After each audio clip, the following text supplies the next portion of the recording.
you. Thank you very much. Thank you. Thank you. Hello and welcome to the Velveteen Lounge. And that's all we got. Here we are in Fabulous Hotel Room. Or I should say hello and welcome to the Crown Plaza, Saddlebrook. Fabulous Crown Plaza. Hi, Alan and Elizabeth. Hello, Hope you're folks. well. Good Yeah. to see you. You as well, definitely. We are ensconced and We're on the road. On the road again. We are actually doing a gig tonight, so that's why we're hotel bound, because the gig's going to really late, or should I say really early. So you take your pick. But it seems like much wise to not to be balling the jack back to the house at like 4 a.m.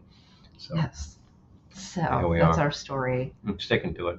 But we have a lovely view of I-80 and also the Marriott out there, so I got to say. Yes.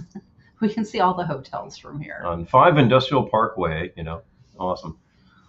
This is great stuff. It's actually, we pass this hotel every time we're on a train heading into the big city, and it's we round. See it, and it's like it's this hotel is a big round. It's like the Capitol. Tower. It's like the Capitol Tower. Yes. It's really cool. It's like, hey, I'm in Hollywood, and it's pretty unique, therefore, and definitely has that 60s look to it. Interior has definitely been remodeled, if it is that old, but it's fun. It's fun, and there's apparently a restaurant. It's like, I'd love to see it. 2 restaurants. Two. Count them. Hi, Mom. Hello. Yes, 2 restaurants, neither of which we'll actually see because we'll not visit. We're going to be busy, but yeah. I'm sorry, we're going to be busy. But anyway, it's a nice place. There's a pool we also won't see, but yeah, it's really too bad considering that it's 93 out there when we were driving down. I am telling you. Here's a plug for the Coca-Cola Corporation, and their products. Been mainlining these for a couple of days, so we can keep going. I made mocktails. Yeah, you did. We're here like how many minutes, and what's in your hand? We're 2 minutes in. 2 minutes in. Hi, Lisa. Well, good to see you. I could always get busy. Let's see here. Yes, we literally have a gig this evening from 11:30 to 3:30 in the morning, so we won't be drinking before the gig. So gotta keep going. So mocktails. So we're going to mock it up, folks. That's it. The whole idea. And your cup is still over there, and mine is here. So. We brought a bunch of coffee, and the room has a very nice Keurig, so we're all set for ready to go. Coffee. Hi, Julie. Hello, good Julie. to see you. Oh, and hi, Chris. Good to see you. We're being fortune tellers tonight. Ooh, we're actually telling palm. Yes. There we go. Palms, cards. Headline, love line. Whatever we can get away with. But we did it last night, Mount too. Venus. But last night we were done relatively early at 1 a.m. Yeah. But yeah, we had a 90-minute drive home last night. So I was good for about half of that. We just thought, you know what, hotel tonight. So really, this seemed wise. You can do sort of thing on points or in good shape. Hi, Peter, and hi, Dime. And hello, Errol. Good to see all of you. But definitely. Well, here we are. You keep saying hello to the folks, and I got to repair to a little bar. Thank you. Yeah, good luck on the venture. I wish I could swing the camera over. That'd be fun. Oh, gosh. I don't usually read palms, but whatever. It's the one we did last night was a grad night, high school grad night, and here we have the fancy glassware. The fancy hotel glassware. Here we go. Ah, excellent. Thank you. And at one point, somehow the fire alarm went off. Yes. So everyone had to evacuate. So that was our excitement for the evening. And of course, the entire fire department showed up and it was nothing. But yeah, that's her story. So on last Saturday, I had a tarot card gig. And then on Sunday, we had a carnival. Last night, we had the tarot cards. Tonight, we have the fortune telling. Then I have another tarot gig on Saturday. So just... Welcome, Carney. Yeah. Carney life. Oh, Peter's saying, do we have anything with ginger beer? Oh, that was Paul trying to close the show early. Well, the funny thing is, Chris, it happened while Paul was on a break. So when he came back, we all looked at him like, it was not him, but actually one theory, it was in this giant dome, like sort of biodome kind of thing. And someone had a theory that a raccoon got into the dome. So But why would they fire alarms? I don't know. Hi, Eric. Good to see you. Oh, here we go. There we have it. See, we even have monkeys. Mm-hmm. never remember the cocktail much. So this Actually, I didn't. I found them in the travel bag. It's the one we sent to our Patreon patrons for June, called Welcome Aboard.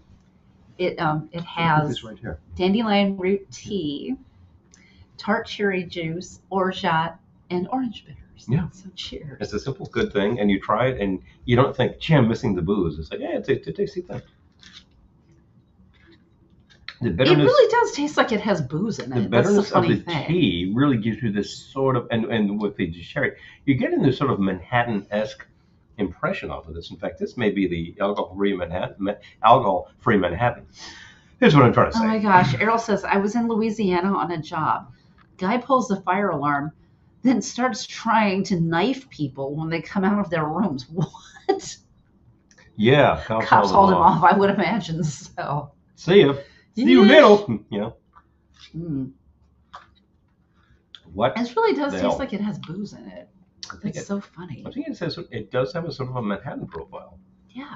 Like the bitterness of the bitters, but it's got body through it, and the cherry juice in particular is giving you this impression of it is vermouth. Psycho, right, Dime? Yeah. Literally. Mm-hmm. Jeebus. Yeah, he was a nutcase. Or as one of my great fake band names from way back in the day, Nut Job and the Unfeasibles. NUTT Job. Nut Job. I tell you, this is very good. I'm actually very happy with this right now. And made in the hotel with their fancy cups and all that sort of thing. Kind of nice. We have actually stayed in places that have the glass cup with the little paper doily on top that you invert and it becomes a coaster. Isn't that just genius in design? Well, we got upgraded in our room because I'm Diamond Elite. Elite. So we got a pretty nice room with a little side area that. It's a little sidebar. I don't know. Maybe we'll turn the camera later and you can see the sidebar. When I go for the second round pre-pour, then we can start talking about that sort of thing. I'm glad to be doing the broadcast because I know. Otherwise I'd probably fall asleep and miss the gig. Yeah, it would just be drift. If you don't keep yourself busy, and the prelude to this was driving here is one thing, but then we get here and it's you got a couple hours. It's well, you eat something. And Peter's having Bordeaux. Nice. Oh, excellent. Good choice, Peter. I would indeed, yes. But yeah, I'm glad that you did. A good Bordeaux can help you through a few things. And this one has the same color as a nice Bordeaux. It is. Although it's also a little brown. Very, very dark red. Brown from the tea. And I'm really getting this Manhattan impression of this. I know. That's kind of fun. Yeah. Ohana is a week away. Yes, we're going to be there a week from today. 1 week today. So we won't be broadcasting because, the Wi-Fi that's available at the hotel is completely inadequate. And I think we've tried from the phones and that was 1% better. So yeah, we've tried to go live with our cellular at the hotel and it's forget it. There's no reception. Now we're live from cellular here and you're looking at us. So clearly we're just in suburban New Jersey. So. Actually, rather getting into urban New Jersey has much better facilities in the cell towers. Let's just put it that way. Well, hopefully people aren't going to Lake George to just get on their computers. Yeah, I mean, hopefully they're going to use the lake and the pool. I take my share of pictures and I do my share of posts, but I really don't do that much. We get there, we kind of hit the ground running. We're kind of busy. We're doing stuff. That's the thing. And if there's things that I haven't gotten to at home, it's because, I had to order some parts today for the little portable Bluetooth speaker, the little boombox that I built, because I was I need a handle and it needs to look cool, and I hadn't gotten to it, and I had to pay more to ship parts. And it's hey, that happens. That happens. You want it there tomorrow? It'll be $100. I didn't do that. This is well beyond the cost of the parts. No. No. But we don't need it tomorrow. I don't need it tomorrow. If stuff managed to not show up at all beforehand, that's my fault. Whatever. We'll get it. That's fun stuff. What's kind of fun? Dime. I hope to use my phone as little as possible other than photos and videos, right? And I come out of there with 10 pictures. Everyone else is I got 10,000 pictures on the phone. I'm good because I didn't have time. I think I took 4 pictures last year. Yeah. We just get busy, The one time where I really thought about it was when I was doing Old Man Beer Challenge, and we had a lot of winners, and I was hey, let's take some pics with the winner. People are excited about that. If they can really pull it off. So we will have another 4 contenders this year. We have a different concept about how it's supposed to work, and you'll see us hopefully do it. I don't think it'll be as sort of the same time slot as usual, but we'll be there. Be there with some beer. Isn't the Old Man Beer Challenge going to be just find Paul and take the challenge? There's a major problem with that. I was thinking about it later, but it's a good idea otherwise. Maybe I can solve the problem. We'll see about it. Before we get too far along in this sort of business, I would like to announce what I usually do at this hour. If you're watching the rebroadcast, thank you very much. It's much appreciated. And enjoy. Post some comments. You can't respond to any comments that have already been made, but you can send us a message. We'll say hi. So there's the fun part. Oh, there's a T-bird for me, Peter. If I can find the flask of T-bird, I'm cracking it open, and I'm going to take a long draft and say, wow, that's as terrible as I remember. So, T-bird. Peter, we wouldn't do the bum wine challenge without you. That's your baby, my friend. I'm on the beer. That's the thing. Little Glennie's going to be there with the wine, not the bum wine. It's actually just the box wine. You're having Bordeaux. She'll be having cardboard. So there you go. I just gotta love that. The fact is, that roller is actually pretty good. It's not half bad. So not half bad. Not half good. Not half good. But the fact is that she brings the party, and for 3 years running, she has brought 15, count them, 5 liters of wine. It's like she's got 15 bottles lined up, and they get drained. It's gone. End of the night, it's like there's like this much white wine left, and that's it. And surprising. And the most popular, the one that kicked first last time around, I believe, was the Merlot. So there you go. At this big tiki event with all those fancy mixed drinks and all that lime juice and umbrellas and things like that, people are like, I'd like a glass of cardboard wine, please. So. Well, I think by that time, they've been drinking rum cocktails all day. So. Some people at that point are ready for some wine. Some people are ready for some wine. You don't say. Yes, the fun part. But yeah, it'll be good. There's plenty going on, and I've always noticed people there with a bottle of wine from probably year 2 anyway, and year 1 was like the one time in history where this event didn't sell out the hotel. It was like it was too new. Just X number of people came, and the hotel, maybe it was like 25% were like non-attendees, and they were just like, what's this all about? Yeah. Well, they didn't get a chance to check it out the next year because it was, and it's been running ever since. I just wonder how they even did that. You know what I mean? Like, it was. I was there. I was there, but it was just. It was so different from the way it is now. Yeah, now you've got significant. Does Glennie have her stash ready? She does. Actually, Eric, yes. She does. As a matter of fact, it's 3 boxes sitting in the cooler, ready to go. Boom, boom. James Chance. Oh, that's why I was hearing some James Chance the other day. Oh, yeah, okay. Contortions. I was literally hearing Contort Yourself, which is not the version that I recall. And the version I recall, I liked a lot better because it was pretty abrasive. It was pretty fun stuff. Part of that day, Glennie's hosting a New Wave party. He was part of the whole No Wave movement. A lot of fun. Bands like James Chance. Suicide kind of fits into that one. Lydia Lunch, definitely. And DNA. Very abrasive sounding stuff. Hey, did you bring over the... You did, I did, in fact, bring the Blasco. Our cocktails are... You gotta show it. I have a year of non-drinking to catch up. Oh boy, oh time. Yeah, seriously. So we actually have our fun little buddy here in this glass size is the Corksicle. It's very hard to see.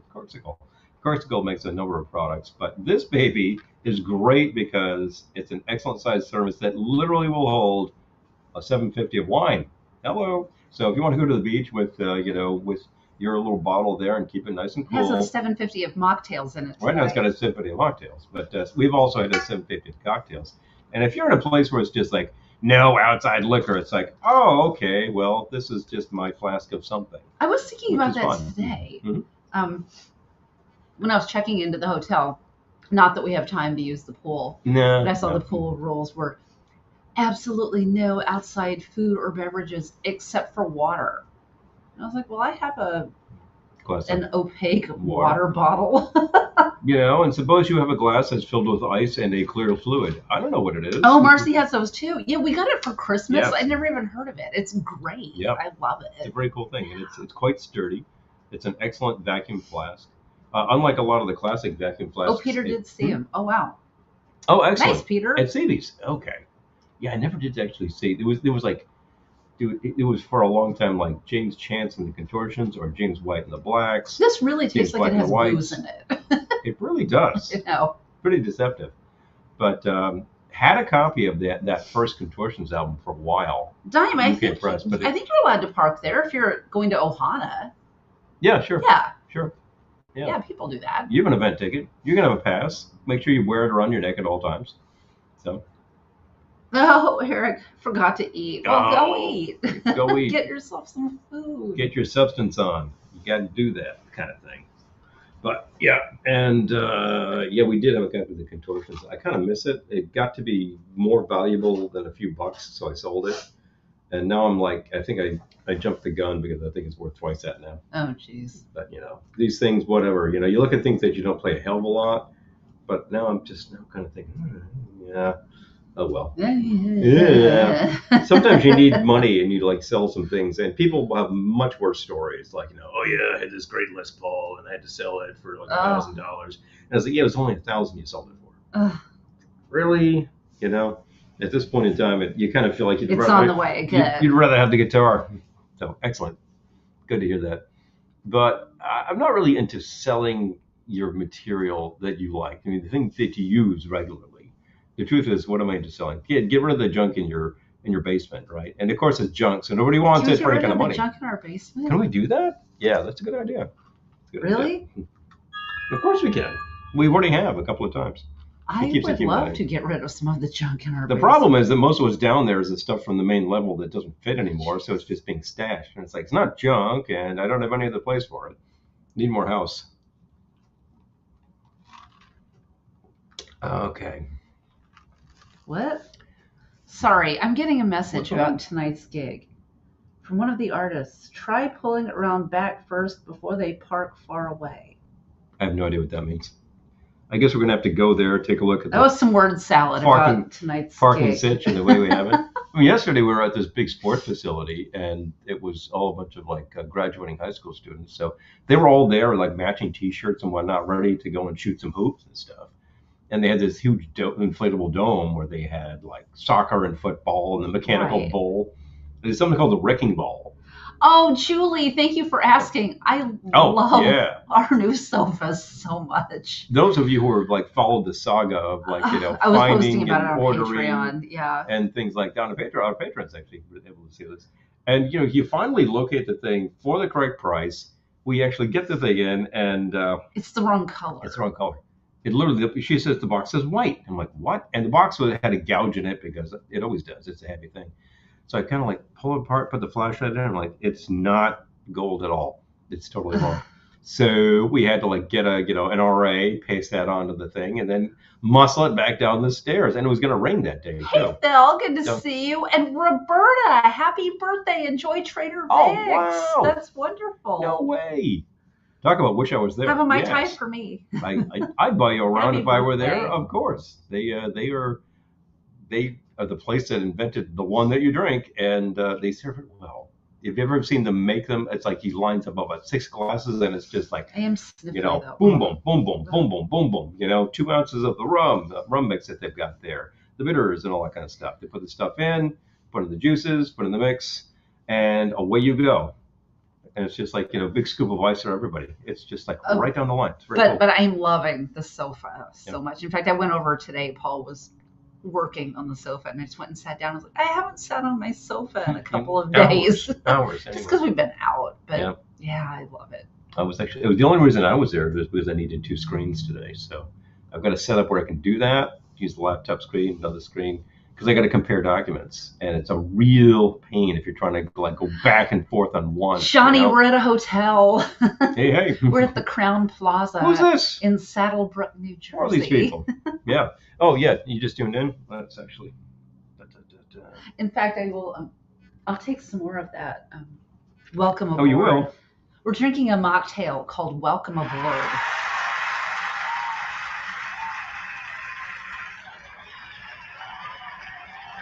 If you could top up my Welcome Aboard or hand me the Glad to. flask and I will. I'll top you up. I got this here. Thank you. This is excellent for the purpose, seriously. And the fact is, this is a great little drink. Patrons got this. Are you a patron? Would you like to be a patron? You can find us on patreon.com/Velveteen Lounge. There you go. Patreon.com is actually widely used by forces. It's easy for you to find it. We're getting there on Wednesday. Marcy. Typical day for us to get there, yes. And we'll get it slightly early. It was the second edition for us. Hey, Nick. Good to see you. Nick. Woohoo. Boom, boom, boom, boom. Yes, we'll be there Wednesday. For you. And that looks good for now. Thank you. Yes. Get another round out of that. Ooh, big side of macaroni and cheese. That sounds really good. 2 triple cheese salad order fries. If you recognize the artist on that, post it here. That's fun. Also, if we do still have product, if you're going to be at a Hana, and I've been hawking the towels, the glassware, and the 45, we will have all 3. We will not be vending those in any organized way, except I think Sid's going to be selling some glassware at Glendora's New Wave Dance Party on Friday night, pretty late. You want to buy a glass? You don't have Sid. to do that. Well, I don't, but Sid does. Man's a hustler. Oh, it's a dance party. Dance. And if you are simply looking at this and saying, "Hey, I'd like to just throw you a tip," remember right there at the bottom of the screen, Venmo. Oh, that's such a good question, there you go. Eric. And that's the commercial plug for today. I'm going to read this out loud so that people on Facebook can hear it too. Sure. Eric is saying, "Do you have a favorite carnival snack that you can't live without, or that you can't leave without?" Oh, like you're at the carnival and you're working. Okay. It's like, I got to get that. Yeah, I got to get that. Yeah, I kind of do. And it is not always there. But if you have a really big carnival, like a state fair, we'll usually have this stuff. Carnies invariably have cotton candy, popcorn, the very, very salty, like yellowish popcorn. And what else do they serve for food there? We had a hot dog vendor at the last one of those that we did. And it was a really good looking cart, as a matter of fact. And I was interested in a dog, but we were not. It was at a country club, so no food for you. The fancier the gig, the less you get out of it, you know. These ones that are more down to earth are like, here, grab lunch. So. Oh, Marcy is asking. Oh, Mario's. It's all the way at the other end of the village. Yep. Mario's. Yeah, it's so old school. I love it. It is very mid-50s. I think it dates to 1954, in fact. And in fact, I was planning to go again. They've been there. Oh, hi, Gettysburg, ma'am. Well past Retirement Day. I didn't see you there. Good to see Hello. you. So good to see you, Laura. But yeah, Mario's is like you're literally, if you were driving up the length of the village and you're about to leave, suddenly they're there on the left. And a pretty big place. And we had an excellent Manhattan, well made. The carnivals. A nice bottle of wine and one fantastic plate of Friday avalo. Wow. The carnivals we work, I see a lot of kids with snow cones too. Snow cones. That's right. a big one. That's right. The one at Crockers actually does the snow cone machine. Well, I like I'm so basic. Mm-hmm. I love the deep fried stuff they do at the fair. Oh yeah. Like the deep fried Oreos and the deep fried Snickers. Deep fried Snickers bar. Like, it's just so decadent. Can I get deep fried batter? Yes, that's called funnel cake. What were you going to say? Don't forget the deep fried butter. And they have deep fried macaroni and cheese balls. Deep fried butter is as absurd as it gets, and you're thinking to yourself, I bite into this and then like, I got a dry cleaning bill. But hey, go take care of yourself at the deep fry station. You know you love it. Errol says, saw a video where someone gave a raccoon cotton candy. It kept trying to wash it, and it kept disappearing in the water. Oh no! Raccoons. Hi, Mike. Good to see you. Know to wash their deep fried Salisbury steak. Oh, I'm sure they would. Oh yeah, they hide your kids. The carnies will deep fry just about anything. Yes, they will. Jeez, deep fried Salisbury steak. Isn't that joint in New Jersey where they like put the burgers in hot oil? Where is that? Oh, there's a place in Brooklyn, or is it still there, that does deep fried pizza? Deep fried pizza. That sounds like a very Scottish thing, as a matter of fact. Yeah. All things. I think Scottish. it was Scottish or Irish. I forget. Irish would do it, definitely. But the thing is, what was this question about? Oh, a certain type of French fries. Oh, okay. Well, if you get the fries that are actually done like a Belgian frite style. They're double fried. You fry them, you let them rest for a second, then you put them for a second to perk them up. That's how it's done. How did they do that? I remember a show on one of those channels that it was fair food. Mm-hmm. It was different food from vendors at the fair. Yeah, I think it was in Texas. Well, it's pretty easy. You take your can, coat it in batter, drop it in. It explodes and makes a mess. Splatters everybody, and there's a lawsuit. So yeah, no, I'd be interested to see how the hell you do that. My gosh, Lisa, that's so interesting. Raccoons do that because they don't have saliva glands, so they wash their food. They got to get it kind of wet.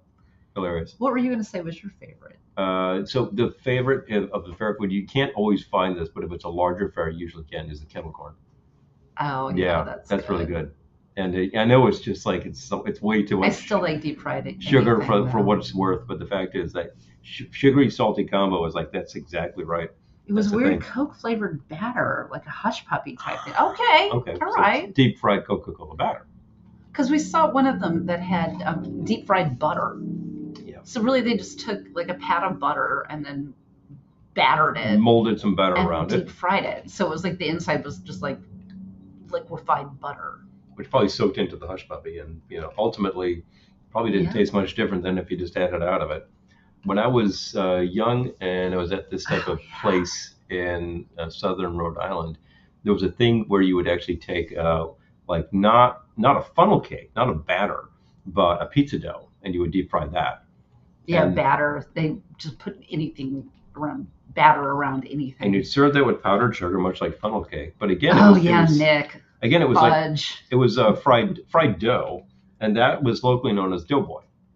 Yeah. Now, anybody from New England might actually have a similar product in their area, which they call something else. But I haven't had an actual doughboy in ages. Peter says, I'm a sucker for Philly-style cheesesteaks at fairs myself. We had, on Sunday, we had Philly cheesesteak empanadas. Yeah. They were so good. We bought some fast food of our own to like mix up, and I just threw it in the hot air. The air fryer. It's really good. Yeah. It's very good. So like so good. I didn't have to deep fry them, which would have been way too much cal and heaviness, but they were quite good. I made ramen today that was so good. It wasn't. I didn't just like take the packet of ramen and add the flavor. Add the flavoring mix. I made ramen. I put a bunch of stuff in it, but it was so good. A bunch of like the frozen vegetables and some escarole. It's quite nice. Oh, we had some leftover dumplings that went in. That is like wow. Yeah, that was awesome. Really There's good. the thing, yeah. But hi Kelly, good to Hello. see you. Are we going to see you at Ohana?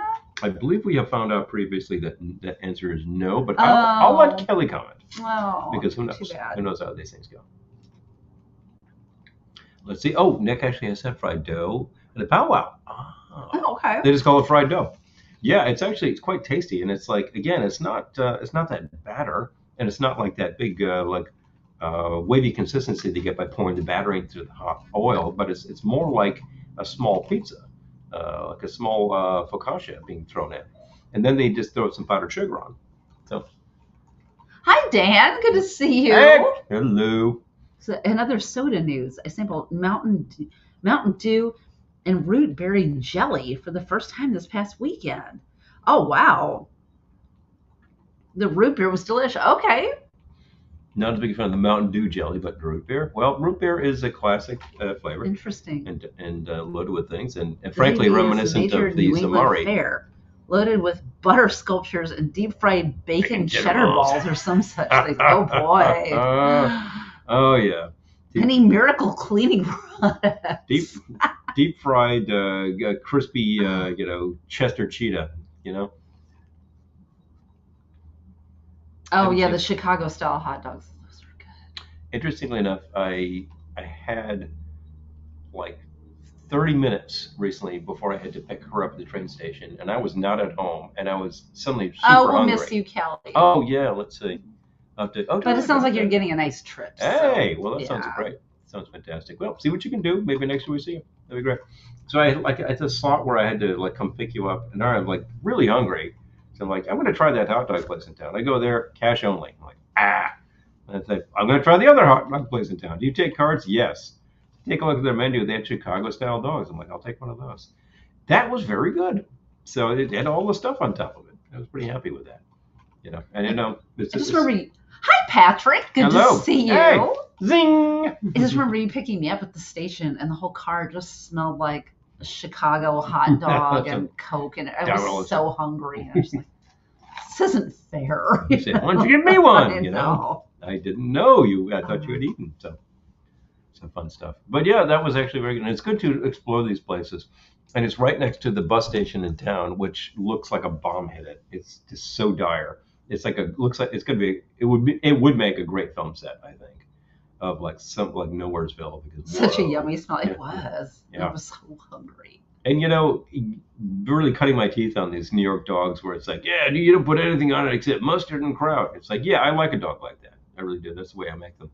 But all the other stuff in there, I like the pickle in there, and those hot peppers, those little Italian hot peppers, yeah. Or are they called sport peppers? I don't know why they're sport. Oh, wow. Patrick says I scored a 17-shelf tiki-style hanging unit, fake bamboo from Buy Nothing this week. Oh, my gosh. Hello. Good job. Woo-hoo. I do call that a score. Wow. Sport peppers indeed. Funny. Got it. Yeah. Oh, jealous.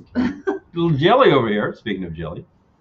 Fun stuff. I've never had root beer jelly, but I am a fan of good root beers.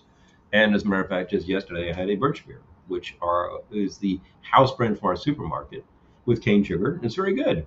It's not the one I grew up with, but the one I grew up with, that company is long gone. So I love the idea of a midwinter meetup. Oh. Sorry, I'm kicking. Bonk. You're bonking the computer. I kicked the computer, but the camera's not on the computer, so it didn't you matter. couldn't really tell. See, here we go, moving around. It's whatever. But Vahana. I know. I'm looking at this. We've got this enormous headboard behind us. Yeah, I wish I could sidle up to it, but we'd be all the way back here, like. I know. Hi, folks. Ah, how nice. But then I get comfortable. But I got to do a gig. Johnny, we will be there. We have a new grill this year. Yes, the sliders. The sliders. Super cute. I've already given it the road test. Actually, it was at home. It wasn't really on the road. But I've given it the acid test, and it was performing just well. Oh my gosh, really Patrick says my grandmother used to have a still where she made root beer and birch beer for the kids. Yeah. I love that. It's a classic thing. Birch is just another root beer variation, but it has, it usually does have birch extract or birch oil. Crescent dogs with American cheese. Oh, yum. I love all this discussion of, I don't want to say junk food, like fun food. Fun food. Fun food. Fun food and fair food. And it's entirely fair, isn't it? Yes. I decided we should have some like really easy meals on hand this week because this week is so nuts. It's just going. We're still in the middle of it, and you're only halfway over after tonight, so because there's more to come. No, after tonight it's 4 down, 1 to go for me. Oh, that's good. You'll be done. I will be done after having done 4. I have another one Saturday night. Oh, is it hot where we are? Yes. Oh, yeah. Yes, it is so hot here. On Sunday, I believe it. In fact, outside of this area, north of this area was getting hit even harder. Boston was like up to 98 today. I think that New Hampshire was supposed to be getting over 100.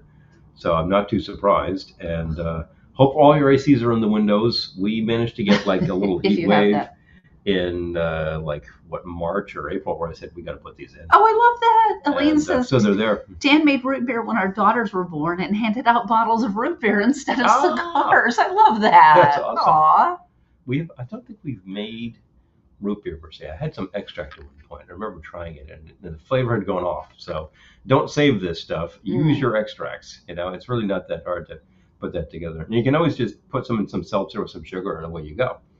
But you can always mix it up or whatnot. And if you do the kit where you actually brew it and it ferments, that's fun. That's a classic. Nick says we had a high of 98, but it only hit like 96. Oh. Only. How disappointing. What a ripoff. Fire that guy, Oh, the central air cranking in 3 jars of sun tea chilling in the fridge. The only way to go. Only way to get. My grandmother made sun tea when I was a kid because she lived in Scottsdale, so it was like routinely broiling there. So she made a lot of sun tea. You have to keep the fluids going, and otherwise you're gonna put yourself broke on Coca-Cola. So you've got to have something that you can repeat in quantity. Tea is the way to go. High upper 80s next weekend.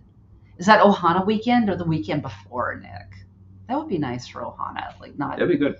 It would be nice if it wasn't 100 Ohana. 90s and humid at the lake is wow. You're just going to spend all day in the pool, which is a good idea.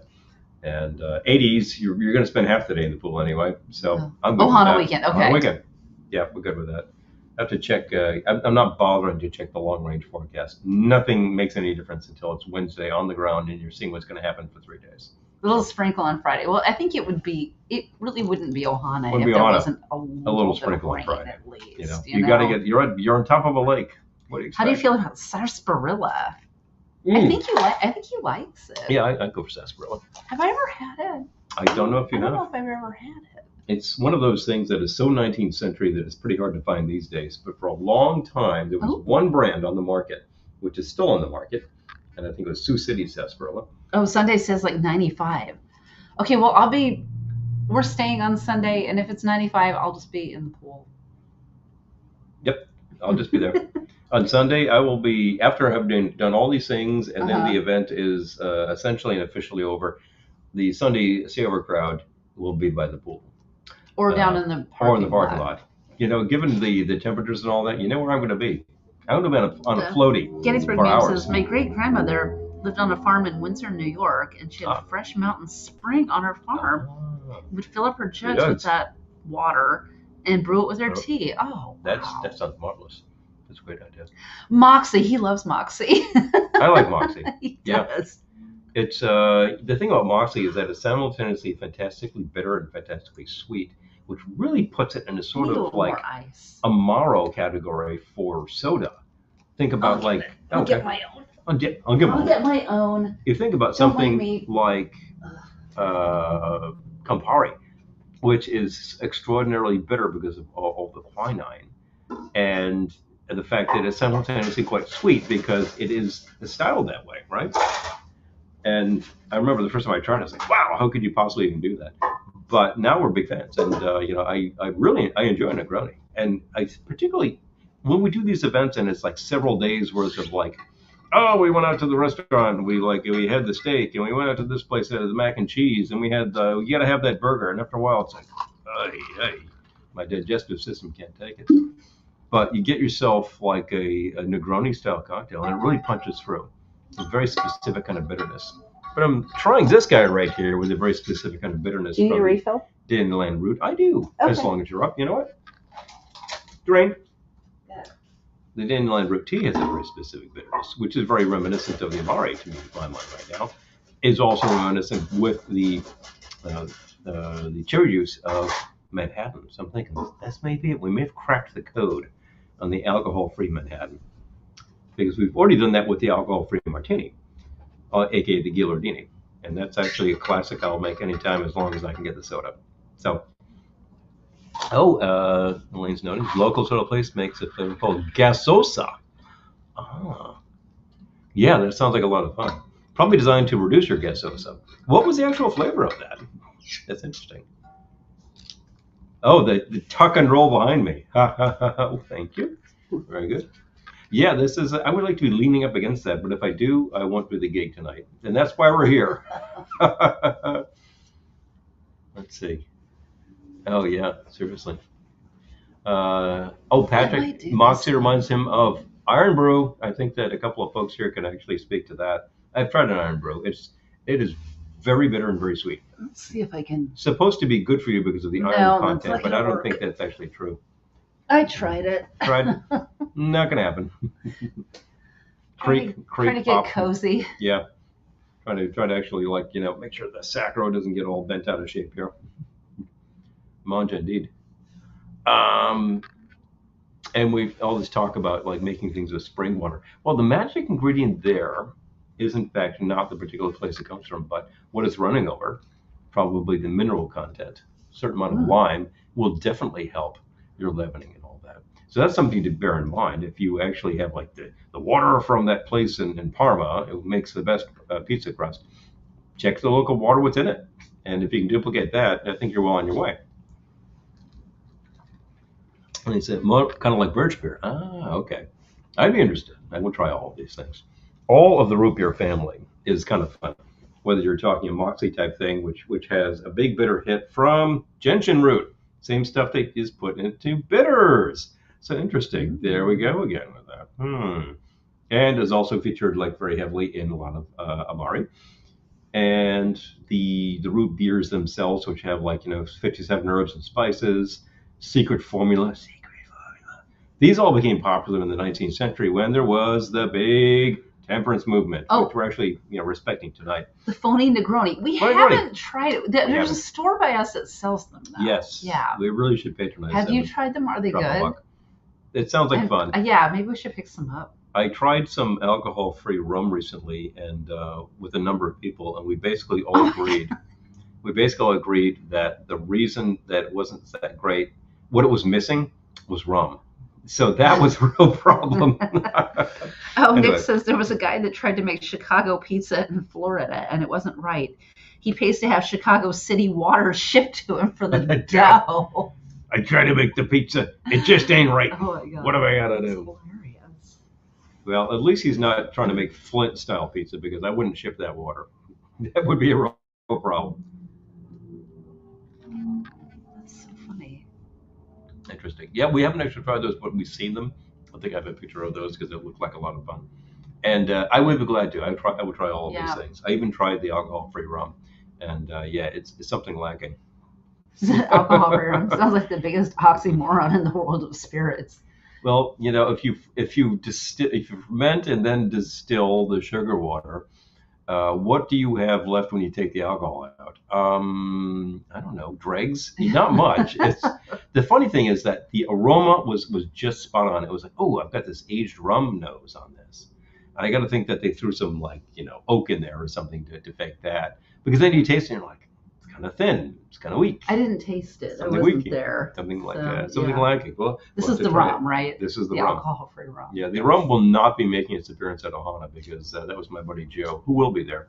And I doubt that he would drag this bottle of stuff there when there's all these things. And besides, his quote is like, well, you go to this event and basically you're drunk for 4 days. So, if not 5, depends on when you get there. I don't feel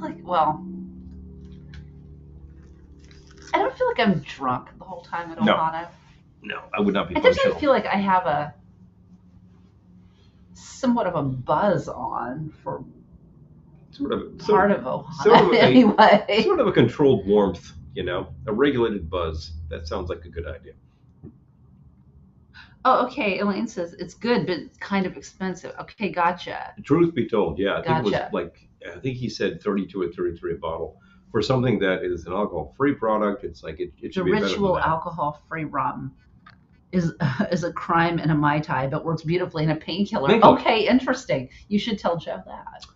Perhaps he simply needs to mix appropriately. Yes. We were trying it straight, and maybe that's a problem too. You feel like I got buzzed at least 2 or 3 times on Friday. Oh yeah, Friday's a big time for getting buzzed at Ohana. You start and then you can continue, and you can slack off, and then you can get back on. And I definitely was buzzed on Sunday last year because it was just such a perfect pool day. Yeah. And T was making gin and tonics in his room and bringing them down to us. It was like, it was great. Thank you, sir. It was great. Kind of perfect. Yeah. And hi, Hugo. Good to see you. Good to see you. It's kind of great when you got somebody there who's mixing and you're just floating around. You're like, hello, Jeeves. Do you mind? Oh, he's just like, I'm going back to my room. Who wants a gin and tonic? Raise a hand. Because I just get in there and it's like, I don't get out for a while. After I've had a few G&Ts, I have to get out, But that's another story. And the fact is that when I do, I go and grab a few beers. So, felt the cooler, bring it on back. This year, I'm really planning to do some really fun stuff because we've got the portable, like the really good sounding portable stereo, Bluetooth and all that jazz. And we were testing the playback on that, and fully charged, I think you get something like 8 or 10 hours out of it. And it will actually play pretty full-bodied. Well, it's full-bodied. Oh, mercy. That's great sound. Right. Oh, wait, what else? We also got, I was seeing this the other day, we also picked up some, popsicle-flavored ciders. Yes. Those sound like fun. We got a 12-pack of those to bring, too. So just throw it in in different popsicles. Throw it in the old man beer cooler, drag that up the hill, and it'll just be right there ready for you. Reach over the fence, grab one, and go. And that's the idea. So cans are perfectly legit by the pool. That's fun. And if you Oh, have yeah, a container that spiced looks rum like and root this, beer. who knows That what's in probably it? is pretty good. Yeah. Spiced rum and root beer. Yeah. You're talking the herbal flavor with the herbal flavor, which is the thing. But definitely. What else was there? Well, I thought that I didn't finish saying that about finish Friday the though. story. Okay, so drinking gin and tonics and beers by the pool, and then we decided to go to Mario's. So we called ahead and made a reservation. Did. And when Found we got Joe. there, and yeah, we went with our friend. I was like, oh, I'll order a Manhattan before dinner. It was Sure. like huge. It's the big size Manhattan. glass. And of course we're having, no, it was big. It was big. It was a big size. It was glass. like, I remember it being like the size of my head and my brain anyway. It wasn't that big. It was pretty big. And then we're like, oh, well, we're having Italian. Let's order a bottle of wine. And then we're walking down the street after all of this hooch. And who do we run into but our hairdresser and her whole family. And she shows up on Sunday for the week following. Yeah. So we just happened to see it. It was like, hey, guys. I'm like, oh, and she's hi. like, Kelly and Paul. And of course, like, we're hammered. Hey. And then her little girls later were apparently like, who are those people, Mommy? It's a couple of local lushes. So it was fun. It was fun. And we weren't driving. We were walking. So. Well, I will say that it's not like I was like falling down because I finished that plate of Fra Diavolo. I was like, not leaving this here. Usually I would take some with me, but wow. I had spaghetti and meatballs. That was so good. And I will do that again. So, did you hear that? Well, I guess we've got a local race contingent there. I had spaghetti and meatballs. Jockeying for everything I hoped it would be. So that's why we didn't see you after dinner. We came back. I remember I stopped at the convenience store across the street and grabbed like a couple of cases of 12s. Some old man beer. Yeah, because we were calling ahead and it's like the beer supply is running low on the patio. Yeah, and then so I remember dropping that down at the patios. I don't think I stayed too long after that. There was a point where I was just kind of falling asleep. And it was time to go. End of the weekend, it's like it's very sleepy and you've had a whole day to burn in the pool. So, toasting. Lisa's laughing at your correction on the food side. She says it sounds like me.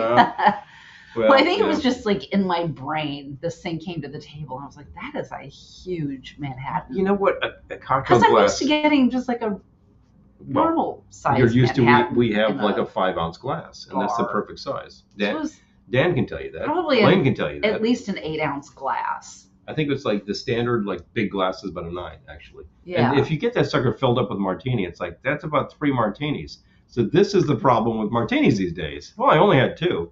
Yeah. You know how much that was? About 18 ounces of liquor. Good night, Patrick. Glad you dropped by. Good to see you. Really, really happy. Yep.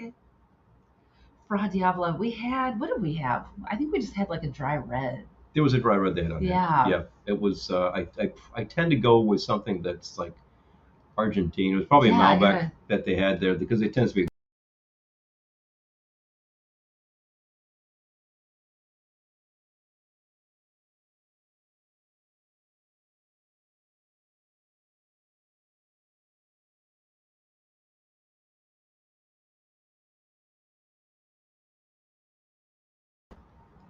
Are we still going? Can you see us? Oh. Ruh-roh. Are we gone? Can you see us? Are we back? Are we in? I can see me, but that doesn't mean much. Can you guys see us? Can you hear us? You left and came back. Okay. That was so weird. I went to scroll back and the whole thing just disappeared. It was a ruh-roh. It was a ruh-roh. But we corrected it, Scoob, so that's good. You're back. Okay, good. You're back. Thank you. Jeebus. We paused. We had a pause. Station identification. You left us with a shade of purple. That sounds like a song. You left me with a shade of purple. When the deep purple falls past the sleepy garden wall. Oh, I was trying to read Gettysburg Mam's post about we're 6 days away from halfway to Christmas, or it was something like that. But you don't seem to don't be able try to scroll. I guess I can forget it. Yeah. I was like, don't touch anything. Don't touch anything. That was it. Yes, everything froze. That was exactly it. Purple screen. I love it. Ugh. Eric had a comment which I cannot actually read there, but I believe it was something along the lines of with the audio, like, getting to be the old man with like, don't touch the equalizer. I'm thinking to myself, all of the audiophile crowd, and I'm speaking to some of them here, just like, no equalization and none of that sort of stuff, the simplest, amplification. I'm like, I need EQ. I need to be able to have some tone control anyway, because sometimes it's not like everything I listen to is perfect, and sometimes it is seriously deficient, and you need to like gas it a little bit. And I've noticed like sometimes just the format, some of the tape formats back in the day were really not great, and they need help. So I've got them, and it's not like I'm going to find a better version of it. So give me some EQ, give me some tone. And the receiver we're using right now does not have great tone control, so it's nice to have a little control. The one that I built actually sounds great. It's a little bass heavy, which is okay. You can always just turn it down a little bit. Yeah. Good old Dolby V. Yeah. Sam says I'm always EQing stuff. Yeah, when I'm playing back tapes from the era that don't have any noise reduction, it's like, wow, you really needed it. It was really a good idea. And people were like, it makes things sound dull. It's like, no, it doesn't. No, it doesn't. I have no opinion. There for a reason. So, but that's part of it. And we had been talking about like, a fantastic huge plate of pasta with seafood or with meatballs and a big bottle of red wine. Yeah, that was pretty happy. And really, fun. I was at the point where I was thinking, I really wish somebody would pack up my entire room, because I'm not doing it tonight. Now I got to scramble in the morning. This way, I actually favor having like a vehicle that's just like an outboard thing, sort of like the trailer. You can pack it up during the event. When you're done with the tent, it goes away, and all this stuff goes. So. Oh, okay. Nick says I have some hearing loss and I need to EQ to adjust so I can hear everything. Got it. Well. Oh, okay. Yeah. Point taken from an engineer that if you got the equipment working properly, you don't really need to fiddle with it. Oh, Elaine. Elaine says there's a local restaurant called Flying Monkey, and they serve Manhattans up in maybe 9-ounce martini glass. A night I was glad Dan was driving. Right. Jeez. Oh. That's like, and I know this is just part of food inflation, the drink inflation, that it's like it needs to look like it has value. So you get this thing that says fishbowl, and it's like, but a Manhattan is what? Booze and that's it. I mean, you've got ice in there to dilute it a little bit. Cherry. That's it. You've got nothing else. You had better keep that to a reasonable size. Mm. And there is the fact that you just watch any of the Thin Man movies. What are they drinking? A fishbowl? No, it's like this big. It's like I have a Manhattan and then I repeat. Because you can. It's that big to start with. It is a theory. Ooh. Well, you can find them online, Dime, and you can see what's going on. Because I bet that they do.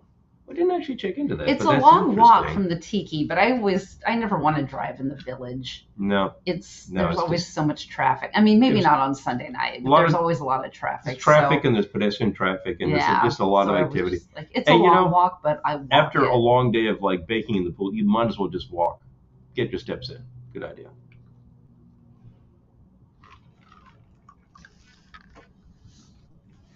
Oh, Hula Hut in Austin serves a tiki drink in an actual fishbowl. Didn't we do one? We did one for one of our Tiki Oasis symposiums. In a fishbowl? Yeah, I made one in a fishbowl. I don't remember that one. Which one was it? It was blue, of course, I remember, because like fishbowl drinks. Must be it had like I think I put like blue Swedish fish in it or something. I forget what I did. Yeah, but it was fun. Fun stuff. There is a place on the beach on the beaches in Rhode Island called I know the guy who runs it, but he was Patty's. Patty's. Is it still there? I have to see. I don't want to go search because I don't want to kill the broadcast. Yeah, fair enough. We'll search later. I remember that they were one of the first places that I knew that actually had like a beach camp. They just had a camera pointed at the beach. You could just watch any time of the day. And like, if you're in your office in your cubicle, it's like, oh, geez. You could take a look at Patty's Beach Camp. It was pretty cool. Gettysburg Man says there's a restaurant near here called the Pink Flamingo who serves a fishbowl drink with the Swedish fish. Fun. Love it. Fun stuff. Well, the point of patties is that they do serve a drink in a fishbowl, and it is blue, and it's got 10 straws in it. So perfect. There you go. And the fact is, they're kind of beach drinks, and I always rail against beach drinks. But I got to say, if you were to say to these folks, could you make the following and just give them ingredients for like 5 Mai Tais in one, they'd do it and throw it in the bowl, and you'd have a good time. And it's a great beach. So went to that beach all the time as a kid. Probably got some fried dough, aka Doughboy. Oh. Yeah. The one thing I remember about that beach is that that was in the era when every other person was smoking. And what does a smoker do when he's sitting on the world's largest ashtray and he's done with the ciggy?